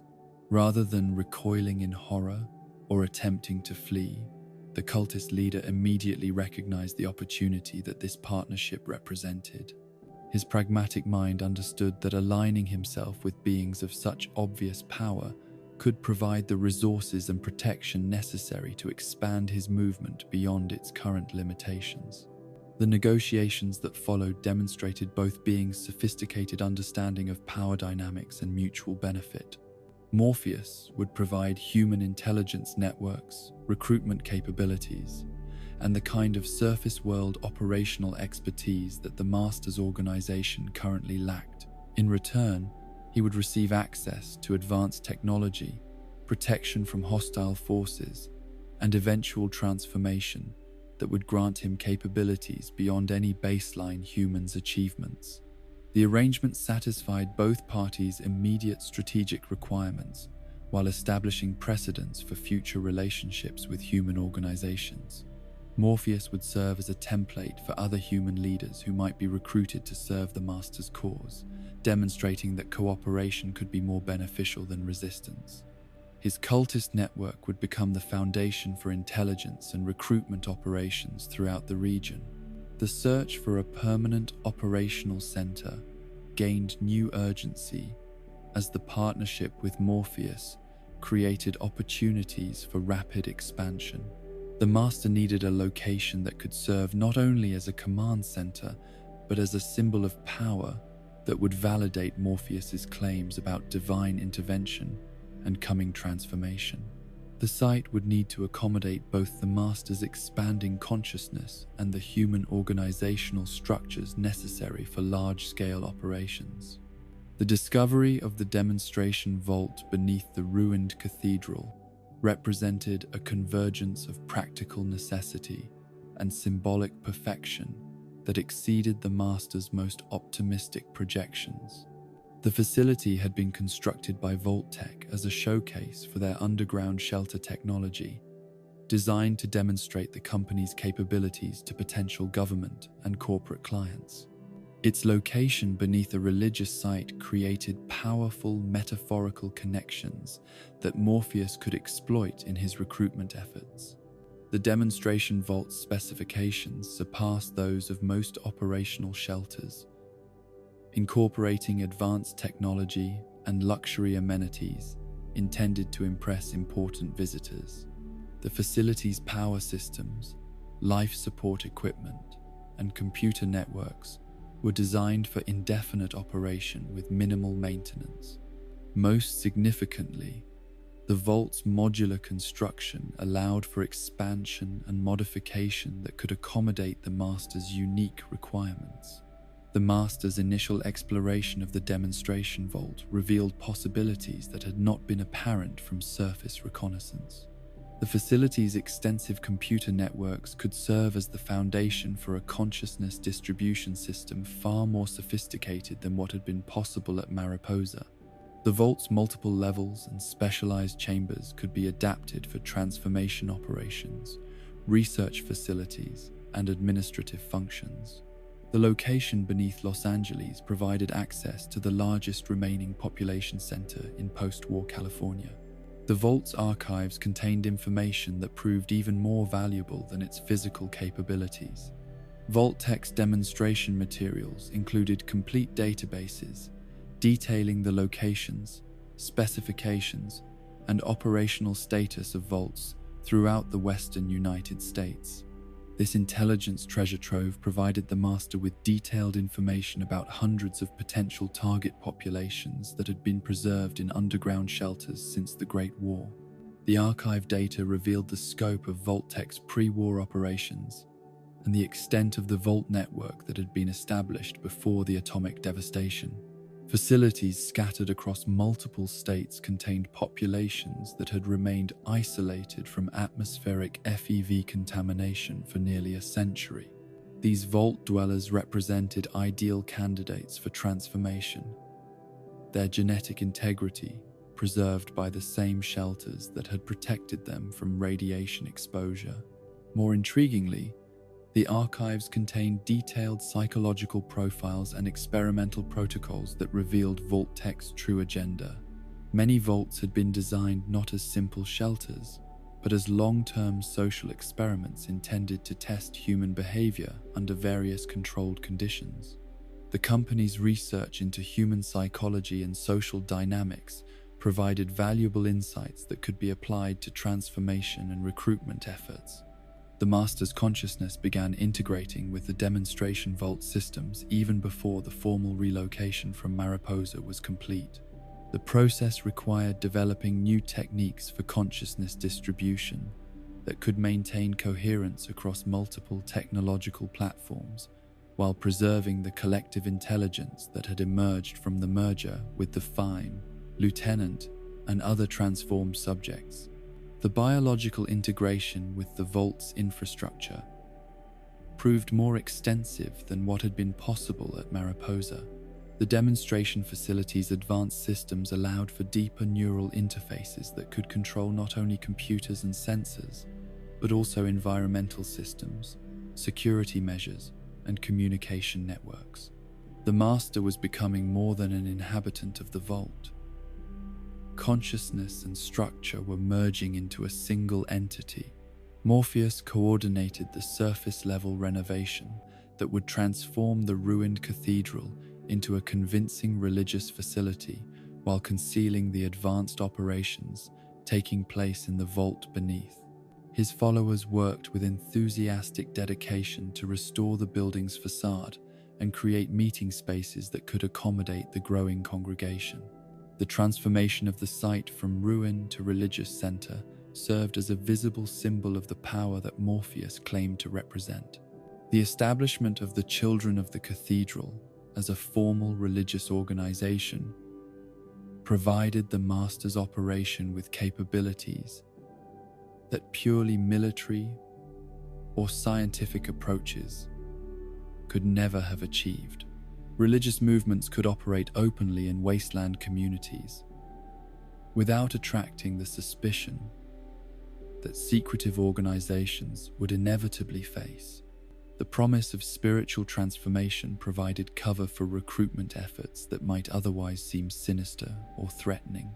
Morpheus's theological innovations created a belief system that prepared followers psychologically for the reality of physical transformation, while maintaining enough traditional religious symbolism to feel familiar and comforting. The holy flame represented both divine presence and the transformative power that would eventually reshape humanity. Concepts of purification and rebirth provided frameworks for understanding the enhancement process in terms that baseline humans could accept. The children's recruitment efforts focused on populations that combined desperation with qualities that might make them suitable for eventual transformation.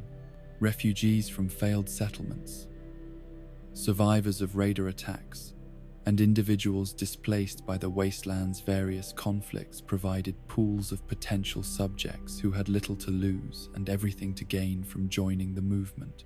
The promise of safety, purpose, and eventual transcendence proved remarkably effective. The intelligence networks that emerged from the children's expansion throughout the Los Angeles area provided the Master with unprecedented insight into human social dynamics and political developments. Information flowed back to the Vault from dozens of settlements, trading posts, and refugee camps where children had established footholds. This intelligence capability would prove crucial for identifying transformation targets and avoiding conflicts with hostile forces. The creation of the Nightkin represented the Master's first attempt to develop specialized transformation protocols optimized for specific operational requirements. These elite units would serve as the interface between the Vault's operations and the surface world, conducting missions that required both superhuman capabilities and the ability to operate covertly among baseline human populations. The Nightkin transformation process incorporated lessons learned from hundreds of previous enhancements, while introducing innovations specifically designed to create superior infiltration and combat capabilities. The subjects selected for this program possessed exceptional physical and mental qualities before transformation, making them ideal candidates for the intensive enhancement protocols required to achieve the desired capabilities. The enhanced FEV strains used for Nightkin creation produced transformations that surpassed even the Master's own evolution in certain specific areas. These beings possessed strength and durability that exceeded normal super mutant capabilities while retaining intelligence and psychological stability that allowed for complex mission planning and execution. Most significantly, they developed enhanced sensory capabilities and natural stealth abilities that made them ideal for covert operations. The integration of Stealth Boy technology with Nightkin capabilities created operatives who could move through human populations virtually undetected while possessing the strength and intelligence necessary to accomplish missions that would be impossible for baseline agents. These invisible guardians would become the Master's primary tool for intelligence gathering, targeted recruitment, and elimination of threats to the growing Unity movement. The development of telepathic communication between the Master and the Nightkin represented perhaps the most significant advancement in collective consciousness technology. The enhanced neural pathways created during Nightkin transformation could interface directly with the Master's distributed consciousness, allowing for real-time coordination across vast distances without relying on technological communication systems that might be intercepted or disrupted. The telepathic network that connected the Master with elite operatives throughout the Wasteland created unprecedented capabilities for intelligence gathering and mission coordination. Nightkin could receive detailed instructions, provide immediate feedback, and coordinate complex operations without any external communication that might be detected by hostile forces.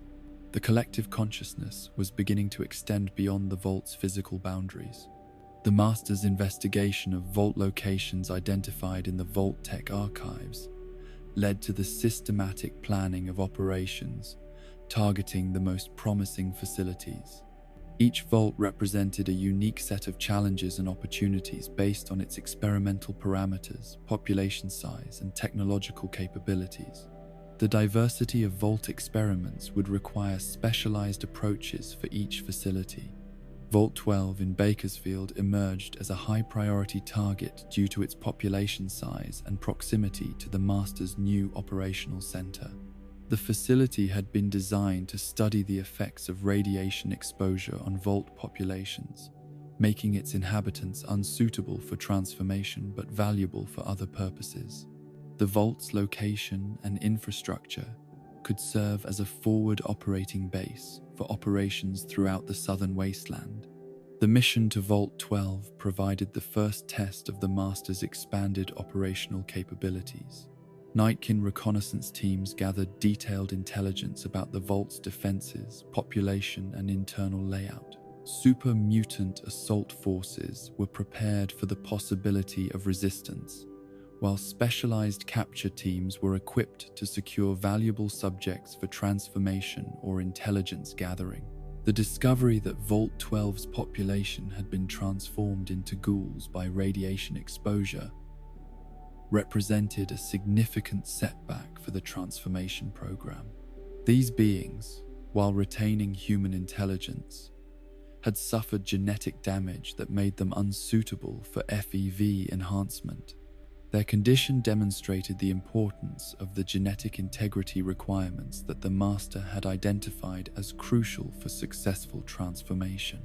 The unexpected resistance offered by the ghoul population under Seth's leadership forced a reassessment of assault tactics and strategic objectives.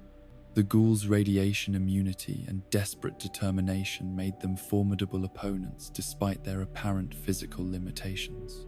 The cost of taking the vault by force would exceed any benefits that might be gained from controlling the facility.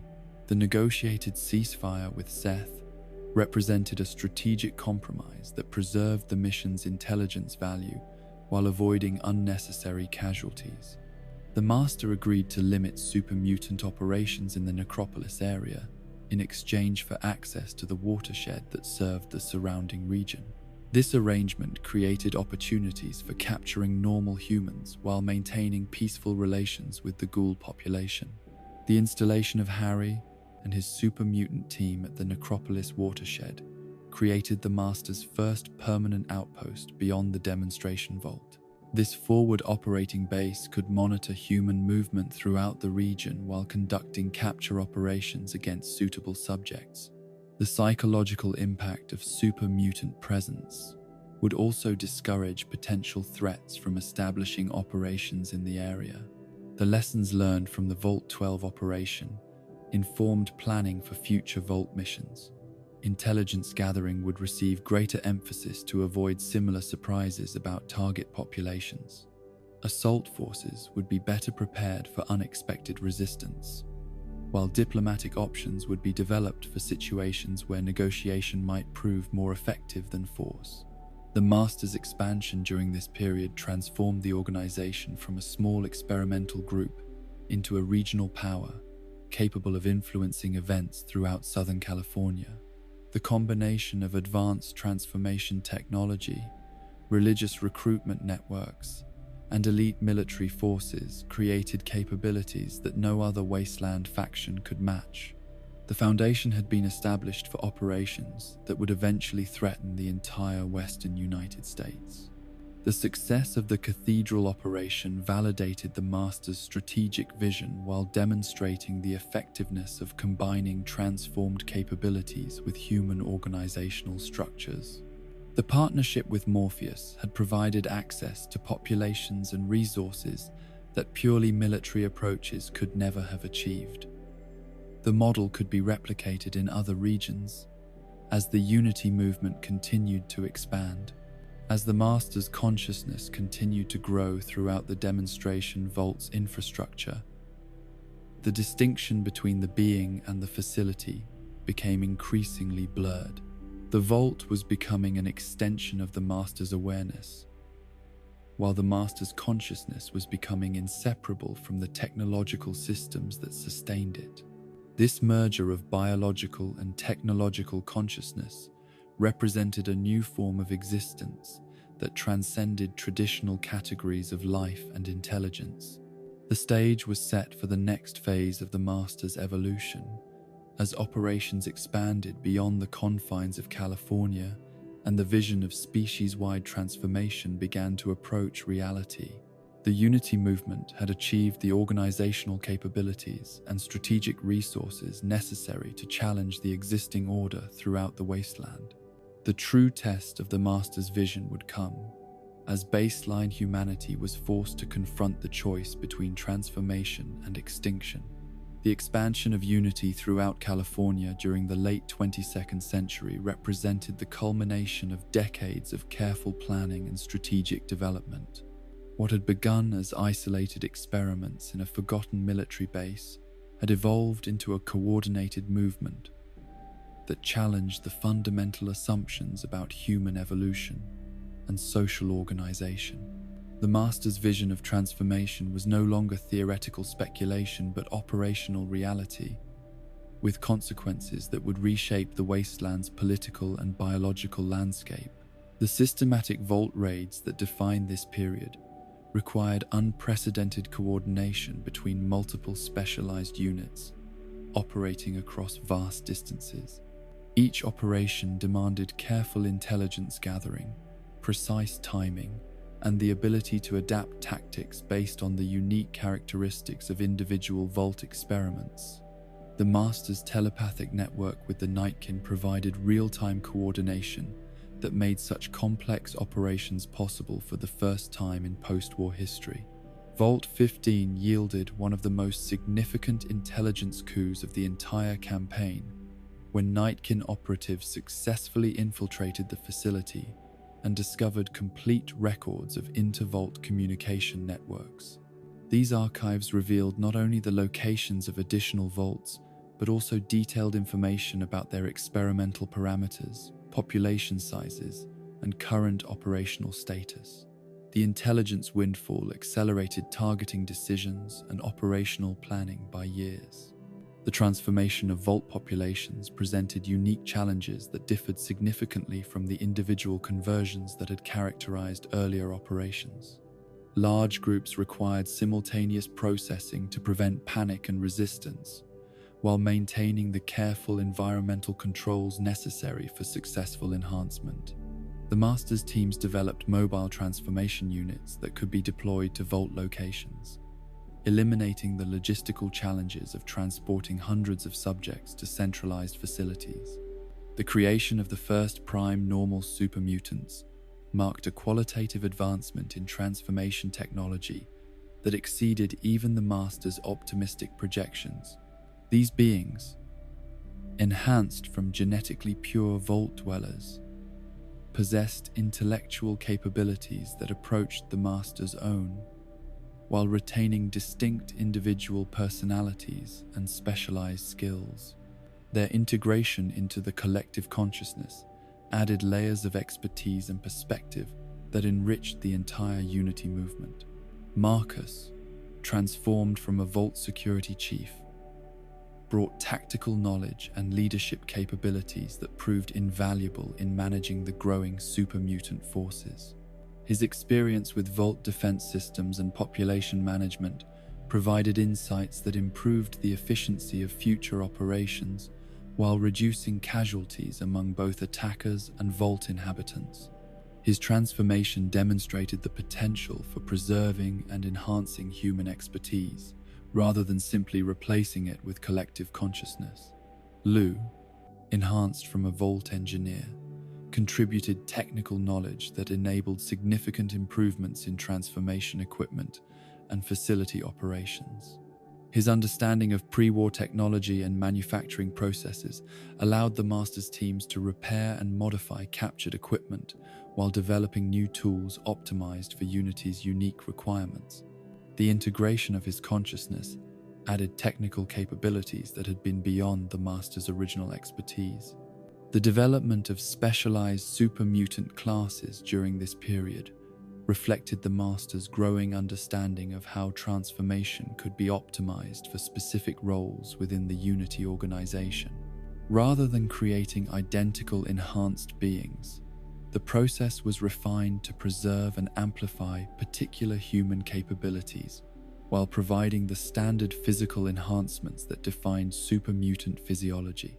This specialization created a diverse collective that combined uniform loyalty with varied expertise. The Master's own physical evolution accelerated dramatically as the demonstration vault's infrastructure was modified to accommodate expanding consciousness and growing biological mass. What had begun as neural interfaces with computer systems evolved into complete integration, where the distinction between organic consciousness and technological systems became meaningless. The Master was becoming the Vault, while the Vault was becoming an extension of the Master's awareness. The biological fusion with the Vault's structure required extensive modifications to life support systems, power distribution networks, and structural reinforcements that could accommodate the Master's expanding form.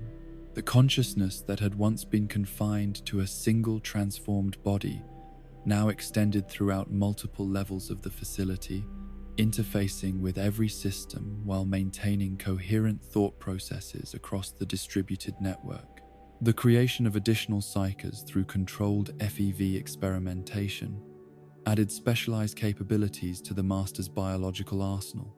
These semi-conscious entities, created through carefully regulated exposure protocols, served specific functions within the Vault's ecosystem, while remaining subordinate to the Master's primary consciousness. Some managed environmental systems, others coordinated transformation operations, and still others served as biological interfaces for various technological requirements. The development of Centaurs as mobile guardians represented another innovation in biological engineering that demonstrated the Master's mastery over mutation and consciousness. These creatures, created through the merger of multiple species and consciousness streams, combined the best survival characteristics of their component parts while serving as extensions of the Master's awareness throughout the facility. Their grotesque appearance served as both psychological deterrent and practical advantage in defending the Vault's secrets. The integration of additional Mariposa mutants into the Vault's collective expanded both the available consciousness resources and the practical capabilities of the Unity organization. These beings, already enhanced through FEV exposure, but lacking the sophisticated consciousness integration achieved at the Vault, underwent secondary transformations that brought them fully into the collective while preserving their existing capabilities and memories. The followers of the Apocalypse investigation that began during this period represented the first serious external threat to Unity's expansion. These scholarly researchers, dedicated to preserving and sharing knowledge throughout the Wasteland, possessed both the intellectual capabilities and moral framework necessary to recognize the implications of the Master's activities. Their infiltration of the children of the Cathedral demonstrated sophisticated intelligence capabilities that demanded careful countermeasures. The Master's response to follower infiltration showcased the organization's evolved security procedures and the effectiveness of the Nightkin surveillance network. Rather than simply eliminating the spies, Unity operatives conducted counterintelligence operations that provided valuable information about follower capabilities while feeding disinformation that would misdirect future investigations. The psychological manipulation required for such operations demonstrated the sophistication that the Master's consciousness had achieved. The expansion of Children of the Cathedral operations beyond Los Angeles created a network of recruitment and intelligence gathering that extended Unity's influence throughout much of California. Each new chapter established in Wasteland settlements provided both a source of potential transformation subjects and an observation post for monitoring regional political developments. The religious facade continued to provide effective cover for activities that might otherwise attract unwanted attention. The development of hierarchical structures within the Children organization allowed for delegation of authority while maintaining central control through the Master's telepathic network. Local leaders received sufficient autonomy to adapt recruitment methods to regional conditions while remaining subject to direct intervention if their activities threatened operational security or strategic objectives. This balance between local flexibility and central coordination proved essential for managing expansion across diverse populations. The Master's growing understanding of human psychology, enhanced by absorbed consciousness from hundreds of subjects, enabled increasingly sophisticated manipulation techniques that could identify and exploit individual vulnerabilities with remarkable precision. Recruitment operations evolved from simple appeals to desperation into complex psychological campaigns that convinced targets that transformation represented their own authentic desires rather than external coercion. The creation of front organizations that appeared independent of the children allowed Unity to operate in communities where religious movements might face suspicion or hostility. Medical clinics, trading companies, and security services provided legitimate cover for intelligence gathering while identifying potential recruitment targets who might never willingly join an explicitly religious organization. These operations expanded Unity's reach into populations that traditional recruitment methods could not access. The systematic documentation of human genetic variations through the expanded operations provided the Master with unprecedented understanding of the factors that influence transformation success rates. Different regional populations showed varying levels of radiation exposure and genetic stability, information that could be used to optimize resource allocation and improve operational efficiency. This genetic mapping would prove crucial for planning larger-scale transformation efforts. The development of transformation resistance among certain human populations began to emerge as a significant challenge during this period. Some individuals showed unusual immunity to FEV effects that could not be explained by radiation exposure or genetic factors. These resistant subjects required alternative approaches that tested the limits of the Master's understanding, while providing valuable research opportunities for expanding transformation capabilities.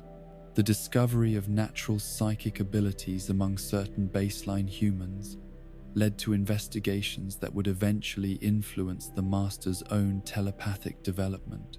These individuals, while rare, possessed consciousness characteristics that made them particularly valuable for integration into the collective awareness. Their abilities could be enhanced through transformation while providing insights into the mechanisms that enabled telepathic communication across the Unity network. The Master's philosophical evolution during this period reflected the cumulative influence of hundreds of absorbed consciousness streams and the practical experience of managing large-scale social transformation. The original scientific curiosity that had driven early experiments gave way to a comprehensive worldview that encompassed moral, political, and metaphysical dimensions of the changes being implemented throughout the Wasteland. The development of Unity ideology as a coherent belief system provided both internal cohesion for the movement and external justification for transformation activities. The Master's consciousness, enriched by diverse perspectives from absorbed subjects, articulated a vision of enhanced humanity that addressed fundamental questions about consciousness, individual identity, and social organization. This ideology became the foundation for all Unity operations. The integration of captured human knowledge and culture into Unity consciousness created a collective awareness that preserved aspects of pre-war civilization while transcending its limitations. Art, literature, scientific knowledge, and cultural traditions were maintained within the expanded consciousness, while being reinterpreted through the perspective of enhanced beings who could appreciate their full significance without being constrained by their original contexts. The Master's relationship with time began to change as consciousness expanded beyond the biological limitations that normally constrained individual awareness. Long-term planning that would exceed normal human lifespans became natural and intuitive, while short-term concerns that motivated baseline humanity seemed increasingly trivial. This temporal perspective influenced strategic decisions about the pace and scope of transformation efforts. The Vault's transformation into a living entity that combined technological systems with biological consciousness represented a new form of existence that challenged traditional categories of life and intelligence. The Master was no longer simply an enhanced individual, but had become something unprecedented, a collective intelligence that transcended the boundaries between organic and artificial consciousness while maintaining coherent purpose and identity. The psychological preparation for the final phase of transformation required careful analysis of human resistance patterns and the development of strategies for overcoming both individual and collective opposition to Unity's expansion. The Master understood that voluntary transformation would always be limited, making coercive methods necessary for achieving species-wide enhancement. This recognition demanded moral framework that could justify the means required to achieve transcendent ends. The approaching completion of Unity's preparation phase marked the end of careful expansion and the beginning of open conflict with baseline humanity's existing power structures. The Brotherhood of Steel, the emerging New California Republic, and other organized factions would inevitably recognize Unity as an existential threat that required military response. The Master's consciousness prepared for the wars that would determine whether transformation or extinction awaited the human species.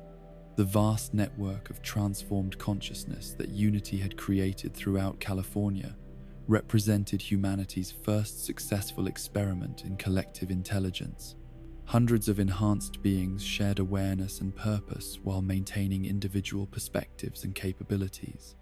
This achievement validated the Master's vision while demonstrating the practical benefits that transformation could provide to conscious beings willing to transcend the limitations of individual existence.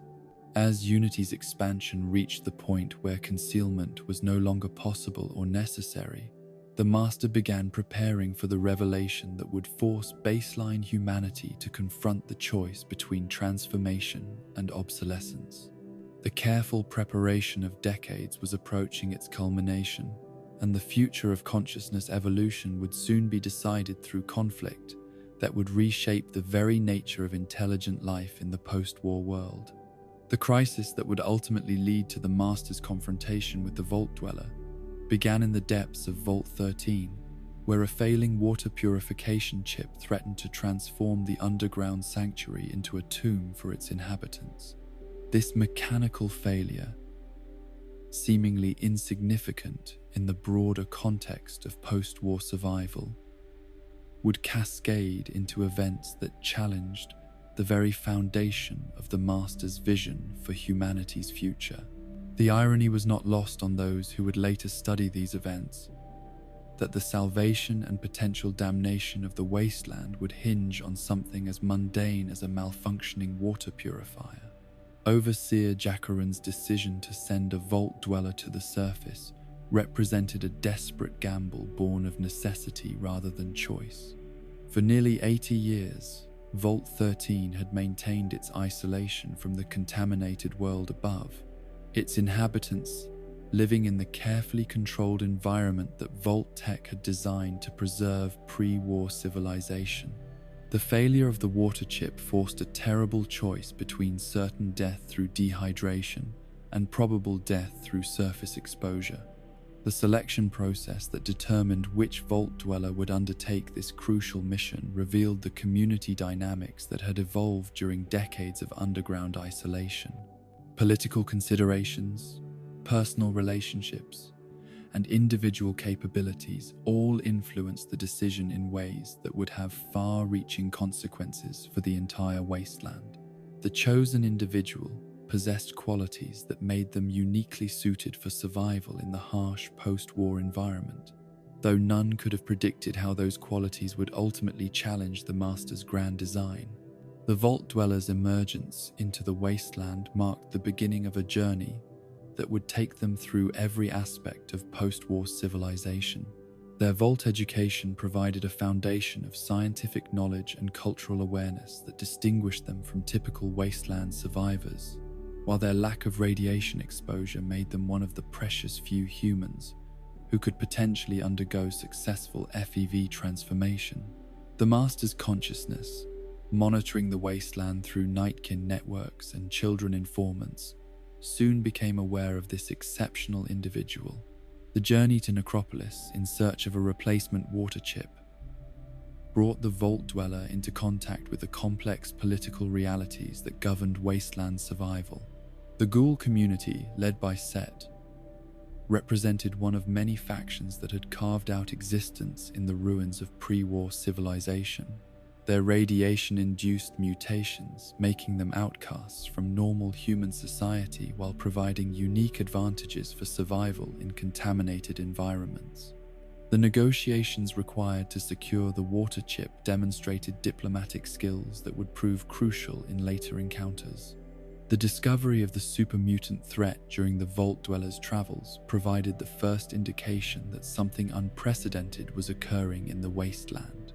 Reports from traders, survivors of attacks, and refugees painted a picture of organized raids that differed fundamentally from typical raider activities.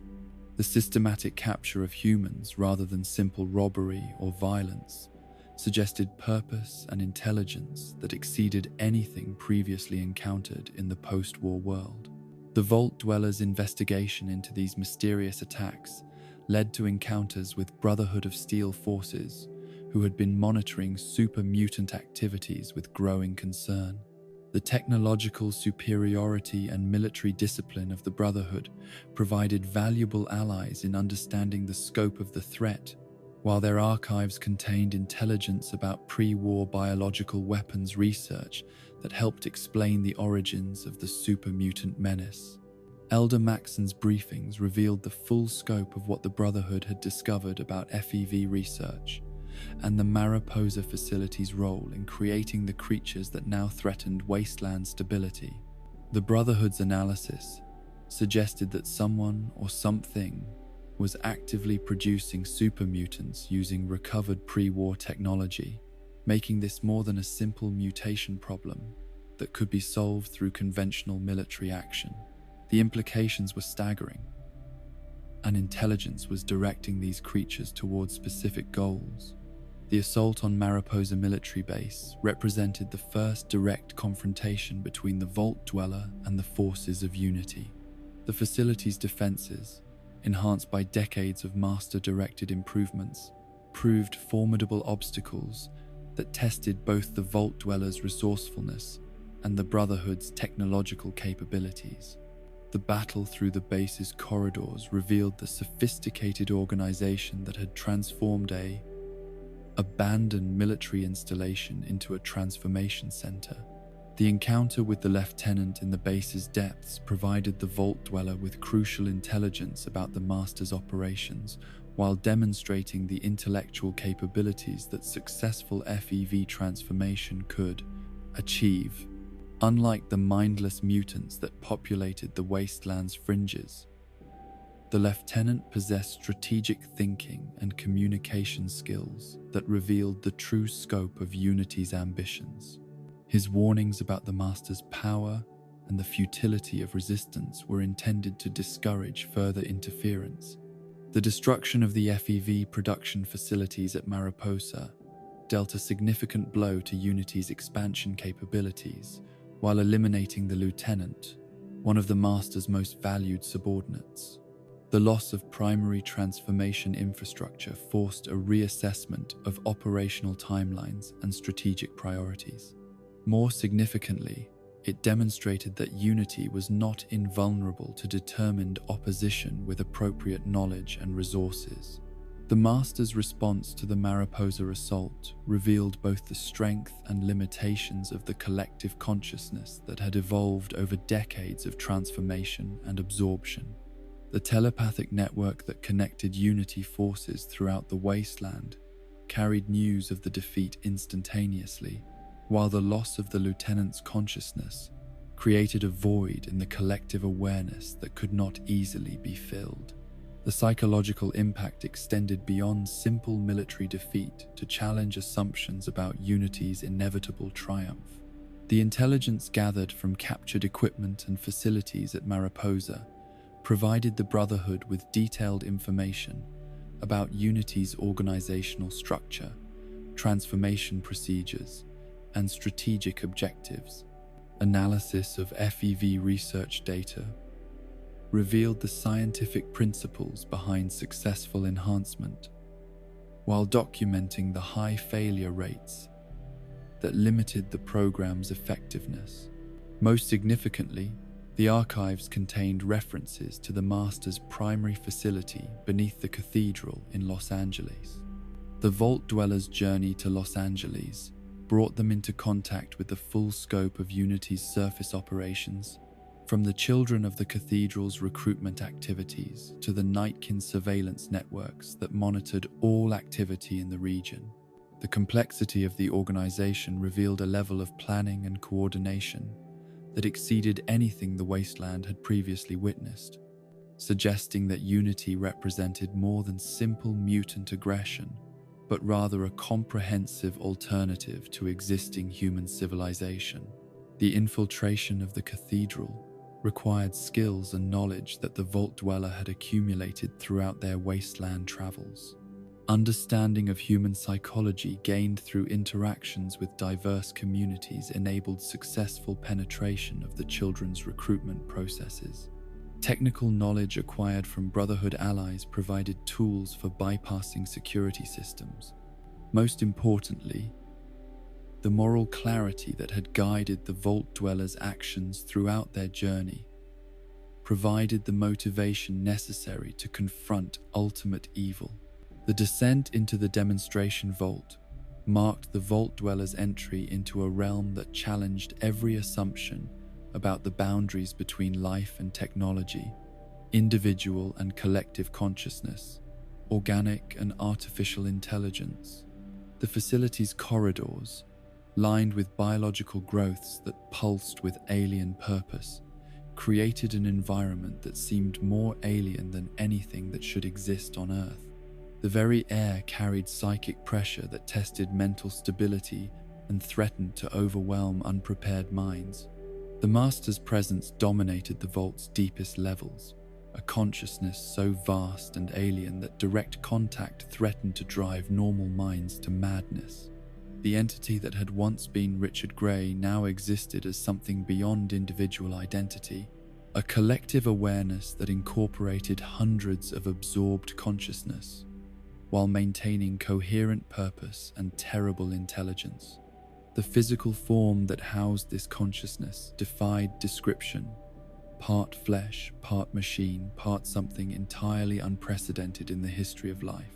The conversation between the Vault Dweller and the Master represented a clash between fundamentally different visions of humanity's future.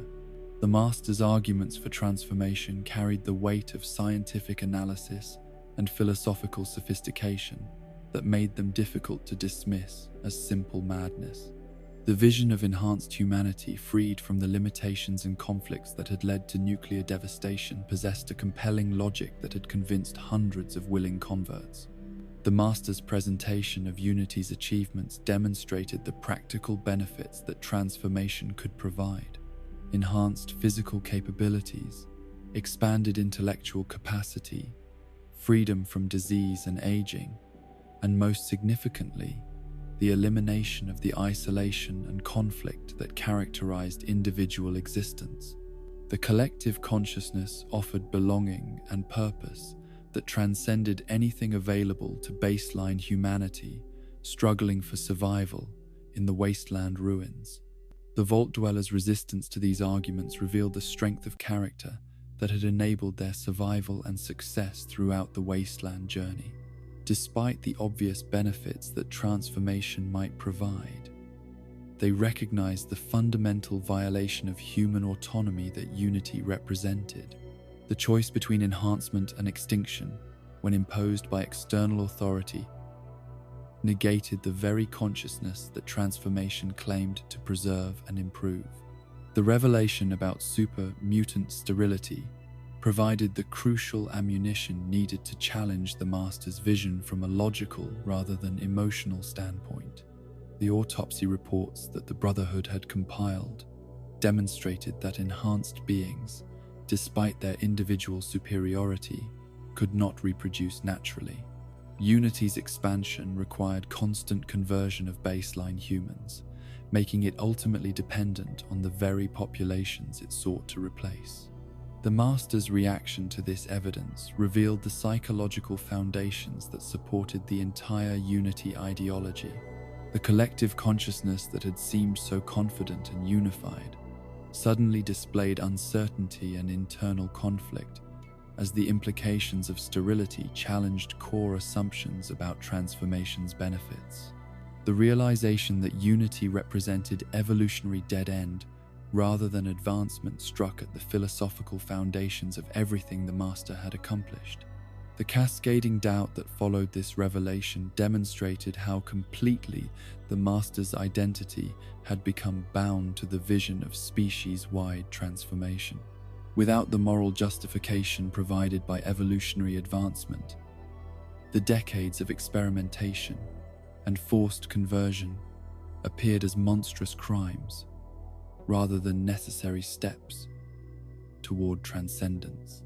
The collective consciousness that had absorbed hundreds of individual minds suddenly confronted the possibility that their sacrifice had been meaningless.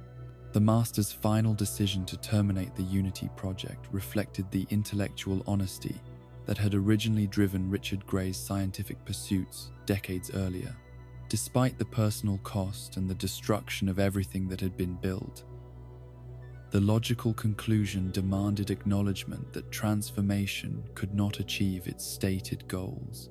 The nuclear device that would destroy the Cathedral and Demonstration Vault had been installed as protection against discovery, but now served as instrument of final judgment. The Vault Dwellers' escape from the dying facility marked not just personal survival, but the preservation of the alternative vision that Unity had sought to eliminate. The baseline humanity that the Master had viewed as obsolete and destructive retained the potential for growth and change that transcended the biological limitations imposed by transformation. The choice between enhancement and natural development would remain open for future generations to decide. The explosion that consumed the cathedral sent shockwaves through Unity forces throughout the Wasteland as the telepathic network that had coordinated their activities suddenly went silent. The loss of central coordination left thousands of enhanced beings without purpose or direction, forcing them to make individual decisions about their future in a world where they no longer fit the Master's grand design.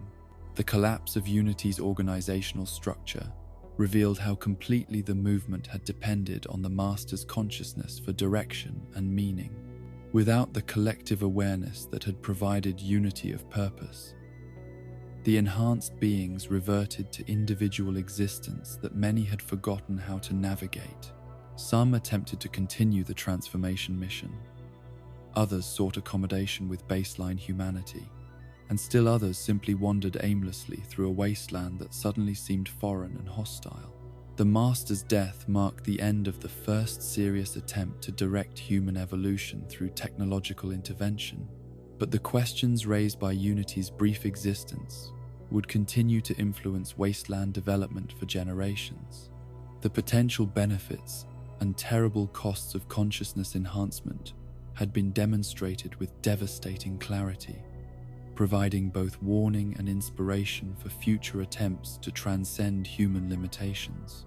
The Vault Dwellers' victory over the Master established a precedent for individual action in the face of seemingly overwhelming systematic oppression. The success proved that determined individuals with proper knowledge and moral clarity could challenge and defeat forces that threatened the autonomy and diversity that characterized human civilization at its best.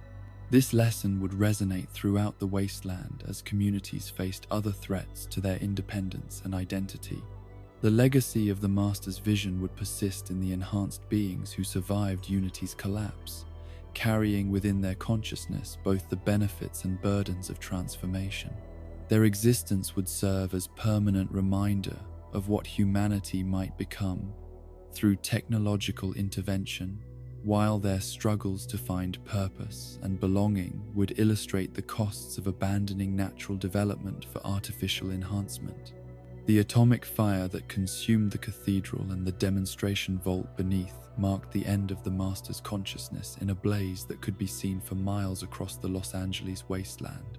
The explosion, triggered by the nuclear device that had been installed as a final safeguard against discovery, created a pillar of radioactive flame that rose into the desert sky like a funeral pyre for humanity's first attempt at directed evolution. The shockwave rippled outward through the ruins of the ancient city, shattering windows in settlements dozens of miles away and announcing to the world that something unprecedented had just ended. The Master's final moments remain a subject of speculation and debate among those who study the Unity period. Some accounts suggest that the revelation about super mutant sterility led to a complete psychological collapse, with the collective consciousness choosing self-destruction rather than acknowledging the futility of their grand vision. Others propose that the Master was killed in combat with the Vault Dweller, arming the nuclear device as a final act of spite against the humanity that had rejected salvation. Still others theorize that the Master's scientific honesty compelled acceptance of logical conclusions, even when those conclusions demanded the destruction of everything that had been built. The truth may encompass elements of all these interpretations. The Master's consciousness, expanded across hundreds of absorbed minds and decades of philosophical development, was complex enough to contain multiple motivations simultaneously. The decision to detonate the vault could have emerged from despair, revenge, intellectual honesty, or perhaps a combination of all three. What remains certain is that the choice reflected the same uncompromising commitment to logical conclusions that had driven Richard Gray's transformation from healer to architect of forced evolution. The telepathic network that had connected Unity forces throughout the Wasteland carried the shock of the Master's death instantaneously to every enhanced being within its range. The sensation was described by survivors as a sudden emptiness that left them feeling isolated and purposeless after years of collective consciousness. The silence where the Master's presence had been was more than simple loss of communication. It was the severing of connections that had defined their existence and provided meaning to their transformed lives. The immediate aftermath of the cathedral's destruction created chaos throughout Unity's organizational structure, as local commanders found themselves without central coordination or strategic direction. Super mutant forces that had been conducting operations across California suddenly faced decisions about whether to continue their missions, seek new objectives, or simply disperse into the wasteland.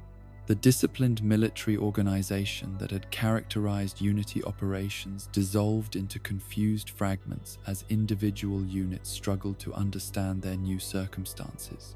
Lieutenant Marcus, commanding Unity forces in the northern regions, exemplified the confusion that gripped enhanced beings throughout the wasteland. His telepathic connection to the Master had provided not just orders, but psychological support that made the isolation of individual consciousness bearable. Without that connection, he found himself questioning not only immediate tactical decisions, but the fundamental assumptions that had guided his existence since transformation. The loyalty that had once seemed absolute became uncertain as the object of that loyalty vanished.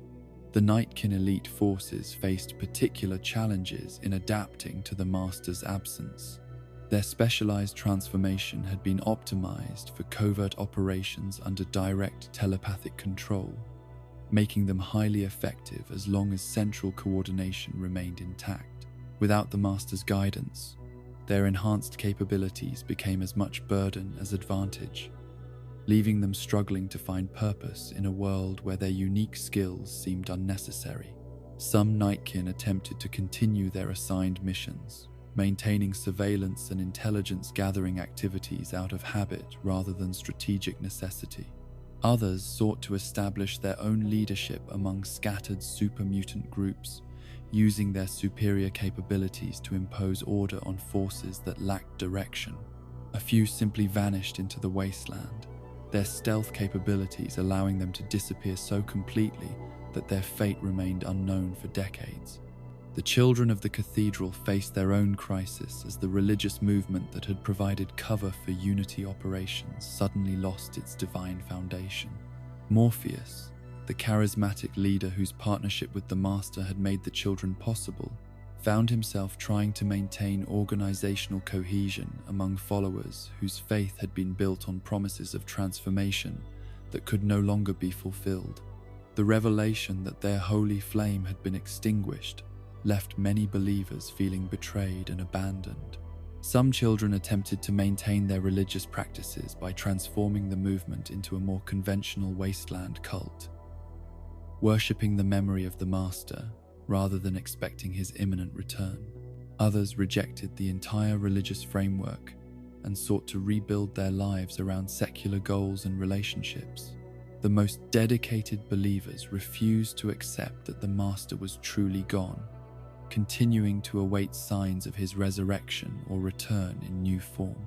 The collapse of Unity's recruitment networks had immediate consequences for Wasteland communities that had been targeted for conversion or elimination.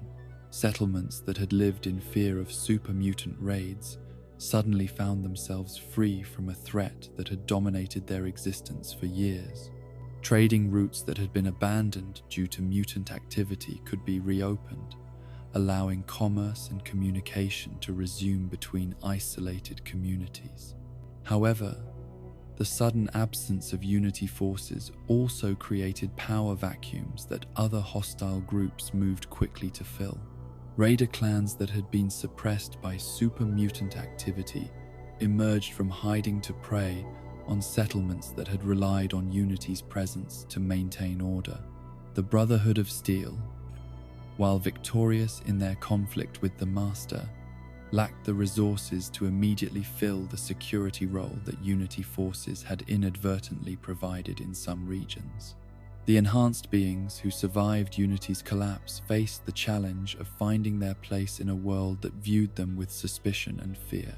Their superhuman capabilities made them valuable allies, but also potential threats that baseline humans were reluctant to trust. Some super mutants attempted to integrate into existing communities, offering their strength and intelligence in exchange for acceptance. Others formed their own settlements where enhanced beings could live without the constant pressure of being regarded as monsters. The settlements established by former Unity members varied dramatically in their approach to relations with baseline humanity. Some, like the community that would eventually be established in Jacobstown under Marcus's leadership, actively sought peaceful coexistence and mutual cooperation. Others maintained isolation that protected both enhanced beings and normal humans from the conflicts that proximity might create. A few embraced the role of wasteland predators that their appearance suggested, using their capabilities to dominate weaker populations.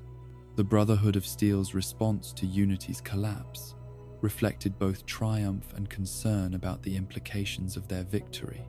While they had successfully eliminated a major threat to human independence, the scattered super-mutant populations that remained posed ongoing security challenges. The Brotherhood lacked the resources to hunt down every enhanced being, while the moral questions raised by Unity's existence complicated decisions about how to deal with former enemies who posed no immediate threat. Elder Maxon's post-war analysis of the Unity conflict emphasized the importance of controlling dangerous technologies before they could be misused by ambitious individuals or organizations. The Master's transformation of medical research into a tool for species-wide manipulation validated the Brotherhood's core mission while demonstrating the catastrophic consequences that could result from uncontrolled scientific advancement. The lessons learned from Unity's rise and fall would influence Brotherhood doctrine for generations. The fate of former Unity strongholds and facilities varied depending on their strategic value and the resources required to secure them. Mariposa military base, already damaged during the assault that eliminated the lieutenant, was abandoned as too contaminated and compromised to salvage. The cathedral site remained radioactive and dangerous, serving as a reminder of the destruction that had ended the Master's vision. Smaller facilities were either destroyed or repurposed for less threatening activities. Some enhanced beings chose to seek out and destroy the infrastructure that had created them, viewing the elimination of transformation capabilities as essential for preventing future Unity movements. Others attempted to preserve FEV research and production facilities, believing that the technology might someday be used for beneficial purposes. These conflicting approaches led to conflicts between former Unity members that sometimes proved as destructive as their original opposition to baseline humanity. The medical implications of Unity's collapse created challenges that extended far beyond simple political reorganization. Enhanced beings had been created using procedures that made them dependent on specific environmental conditions and medical support systems. Without access to Unity's medical infrastructure, some super mutants began experiencing health problems that threatened their survival. The irony was bitter. Beings enhanced for superior survival found themselves more vulnerable than the baseline humans they had been created to replace. The psychological trauma experienced by enhanced beings adjusting to individual existence after years of collective consciousness proved as challenging as any physical problems they faced. Many had forgotten how to make independent decisions or form personal relationships outside the collective framework. Depression, anxiety, and identity confusion became common among former Unity members, who struggled to find meaning in lives that suddenly seemed isolated and purposeless. The integration of former Unity intelligence into Brotherhood archives provided valuable insights into the scope and sophistication of the Master's organization. The revelation of how extensively Unity had penetrated Wasteland communities through the children of the Cathedral shocked intelligence analysts who had underestimated the threat's true dimensions. Maps of planned expansion routes and target populations revealed how close the Master had come to achieving irreversible dominance over the Western Wasteland. The discovery of Unity's research into Vault locations and populations raised concerns about the security of remaining Vault tech facilities throughout the region. The Master's archives contained detailed plans for systematically converting Vault populations, revealing how completely the organization had understood the strategic value of genetically pure human populations. This intelligence led to increased Brotherhood efforts to locate and protect surviving vaults from future threats. The economic consequences of Unity's collapse rippled throughout the Wasteland as trade relationships and resource flows that had been disrupted by super mutant activities gradually resumed. Communities that had been isolated for years suddenly found themselves reconnected to broader networks of commerce and communication. The psychological impact of renewed contact with the outside world proved almost as significant as the material benefits of restored trade. Some regions that had been under effective Unity control faced challenges in re-establishing governance and social order after the collapse of super mutant authority. Enhanced beings had often imposed their own forms of organization on human populations, creating power structures that vanished overnight when Unity forces dispersed. Local leaders emerged to fill the vacuum, but the transition was often chaotic and sometimes violent. The long-term survivors among Unity's enhanced beings developed diverse strategies for adapting to post-master existence. Some embraced their transformed nature and sought to make the best of capabilities they could not change. Others spent years searching for ways to reverse their enhancement, though no successful method was ever discovered. A few found purpose in helping other former Unity members adapt to their new circumstances, Marcus emerged as one of the most successful examples of peaceful transition from Unity service to independent existence. His combination of enhanced capabilities, military experience, and genuine concern for both super mutant and human welfare made him an effective leader for enhanced beings seeking alternatives to conflict. His establishment of settlements that welcomed all Wasteland inhabitants regardless of their mutations became a model for post-Unity cooperation. The intellectual legacy of the Master's vision continued to influence Wasteland political philosophy long after Unity's organizational collapse. The questions raised about human evolution, technological enhancement, and collective consciousness versus individual autonomy remained relevant as other groups encountered similar choices about their future development. The Master's failures provided cautionary lessons, but the underlying issues that had motivated Unity's creation persisted. Some scholars and political leaders argued that Unity's collapse validated the superiority of natural human development over artificial enhancement. They pointed to the Master's ultimate failure as proof that technological shortcuts to evolution inevitably led to dead ends that threatened species survival. This perspective influenced policies that restricted access to dangerous research and emphasized traditional approaches to human improvement. Others drew different conclusions from Unity's brief existence, arguing that the Master's methods rather than goals had been flawed. They suggested that voluntary enhancement programs with proper safeguards might achieve the benefits that Unity had promised, without the coercive methods that had made the organization ultimately unsustainable. These debates would continue for generations as technology advanced and new enhancement possibilities emerged. The cultural impact of the Unity period manifested in stories, songs, and legends that spread throughout the Wasteland in the years following the Master's death. Some tales portrayed enhanced beings as monsters whose defeat had saved humanity from slavery or extinction. Others presented more nuanced narratives that acknowledged both the benefits and costs of transformation, while emphasizing the importance of choice in determining human destiny. The Master himself became a figure of complex reputation in post-Unity folklore. Some accounts portrayed him as a misguided visionary whose noble intentions had been corrupted by power and isolation. Others depicted him as a monster whose intelligence made him more rather than less dangerous than common Wasteland threats. The truth likely encompassed elements of both characterizations, reflecting the genuine complexity of a being who had transcended normal categories of evaluation. The enhanced beings who survived Unity's collapse became living reminders of the choices that had been made and the prices that had been paid during the transformation period. Their presence in Wasteland communities served as constant testimony to both the possibilities and dangers inherent in attempts to direct human evolution through technological intervention.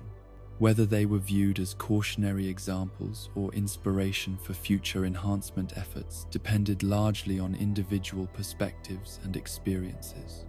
The Brotherhood of Steel's victory over Unity established their reputation as protectors of human autonomy against technological threats, but also raised questions about their own role in determining humanity's future. The knowledge and capabilities they had gained through studying Unity's technology gave them unprecedented power to influence Wasteland development. How they chose to use that power would determine whether they became liberators or simply replaced one form of technological dominance with another. As the years passed and the immediate trauma of Unity's collapse faded into memory, the Wasteland began to develop more nuanced perspectives on the legacy of the Master's vision. The enhanced beings who had found peaceful roles in post-Unity society demonstrated that transformation did not inevitably lead to conflict or domination. Their contributions to Wasteland communities showed that differences in capabilities could become sources of strength rather than division. The final judgment on Unity's impact would be rendered not by historians or philosophers, but by the choices made by future generations as they faced their own decisions about human development and technological enhancement. The Master's vision of enforced unity had failed, but the questions that had motivated that vision remained relevant for any society, grappling with the possibilities and responsibilities that came with advanced knowledge and capabilities. In the end, the explosion that had consumed the cathedral marked not just the destruction of a particular organization, but the completion of a crucial chapter in humanity's post-war evolution. The choice between enhancement and natural development remained open, but it would be made through voluntary decisions rather than coercive transformation. The Master's ultimate legacy might be not the unity he had sought to impose, but the preservation of diversity and choice that his failure had made possible. And so ends the tragic tale of Richard Grey, the man who became the Master. His story serves as a cautionary reminder of how noble intentions can be corrupted by power and isolation. The Doctor who once healed became the entity who sought to transform all humanity. Yet in his twisted vision of unity, we see echoes of genuine desire for peace and cooperation. As you drift towards sleep, consider the thin line between salvation and damnation, between healing and harming. The Master's legacy lives on in the Wasteland, in the super mutants who chose peace, in the lessons learned about the dangers of unchecked ambition, and in the reminder that our greatest enemies often begin as our greatest hopes. Rest now, knowing that even in the darkest transformations, the spark of original intention sometimes endures. The Doctor's oath to do no harm echoed through decades of mutation and madness, finally finding voice in the choice to end what could not be redeemed. Sleep peacefully, and may your dreams be free of the green glow that changed one man's destiny forever. Let the gentle hum of night carry you into slumber, where choices are simpler and transformation comes through rest rather than revolution. Dream of unity found through understanding rather than force.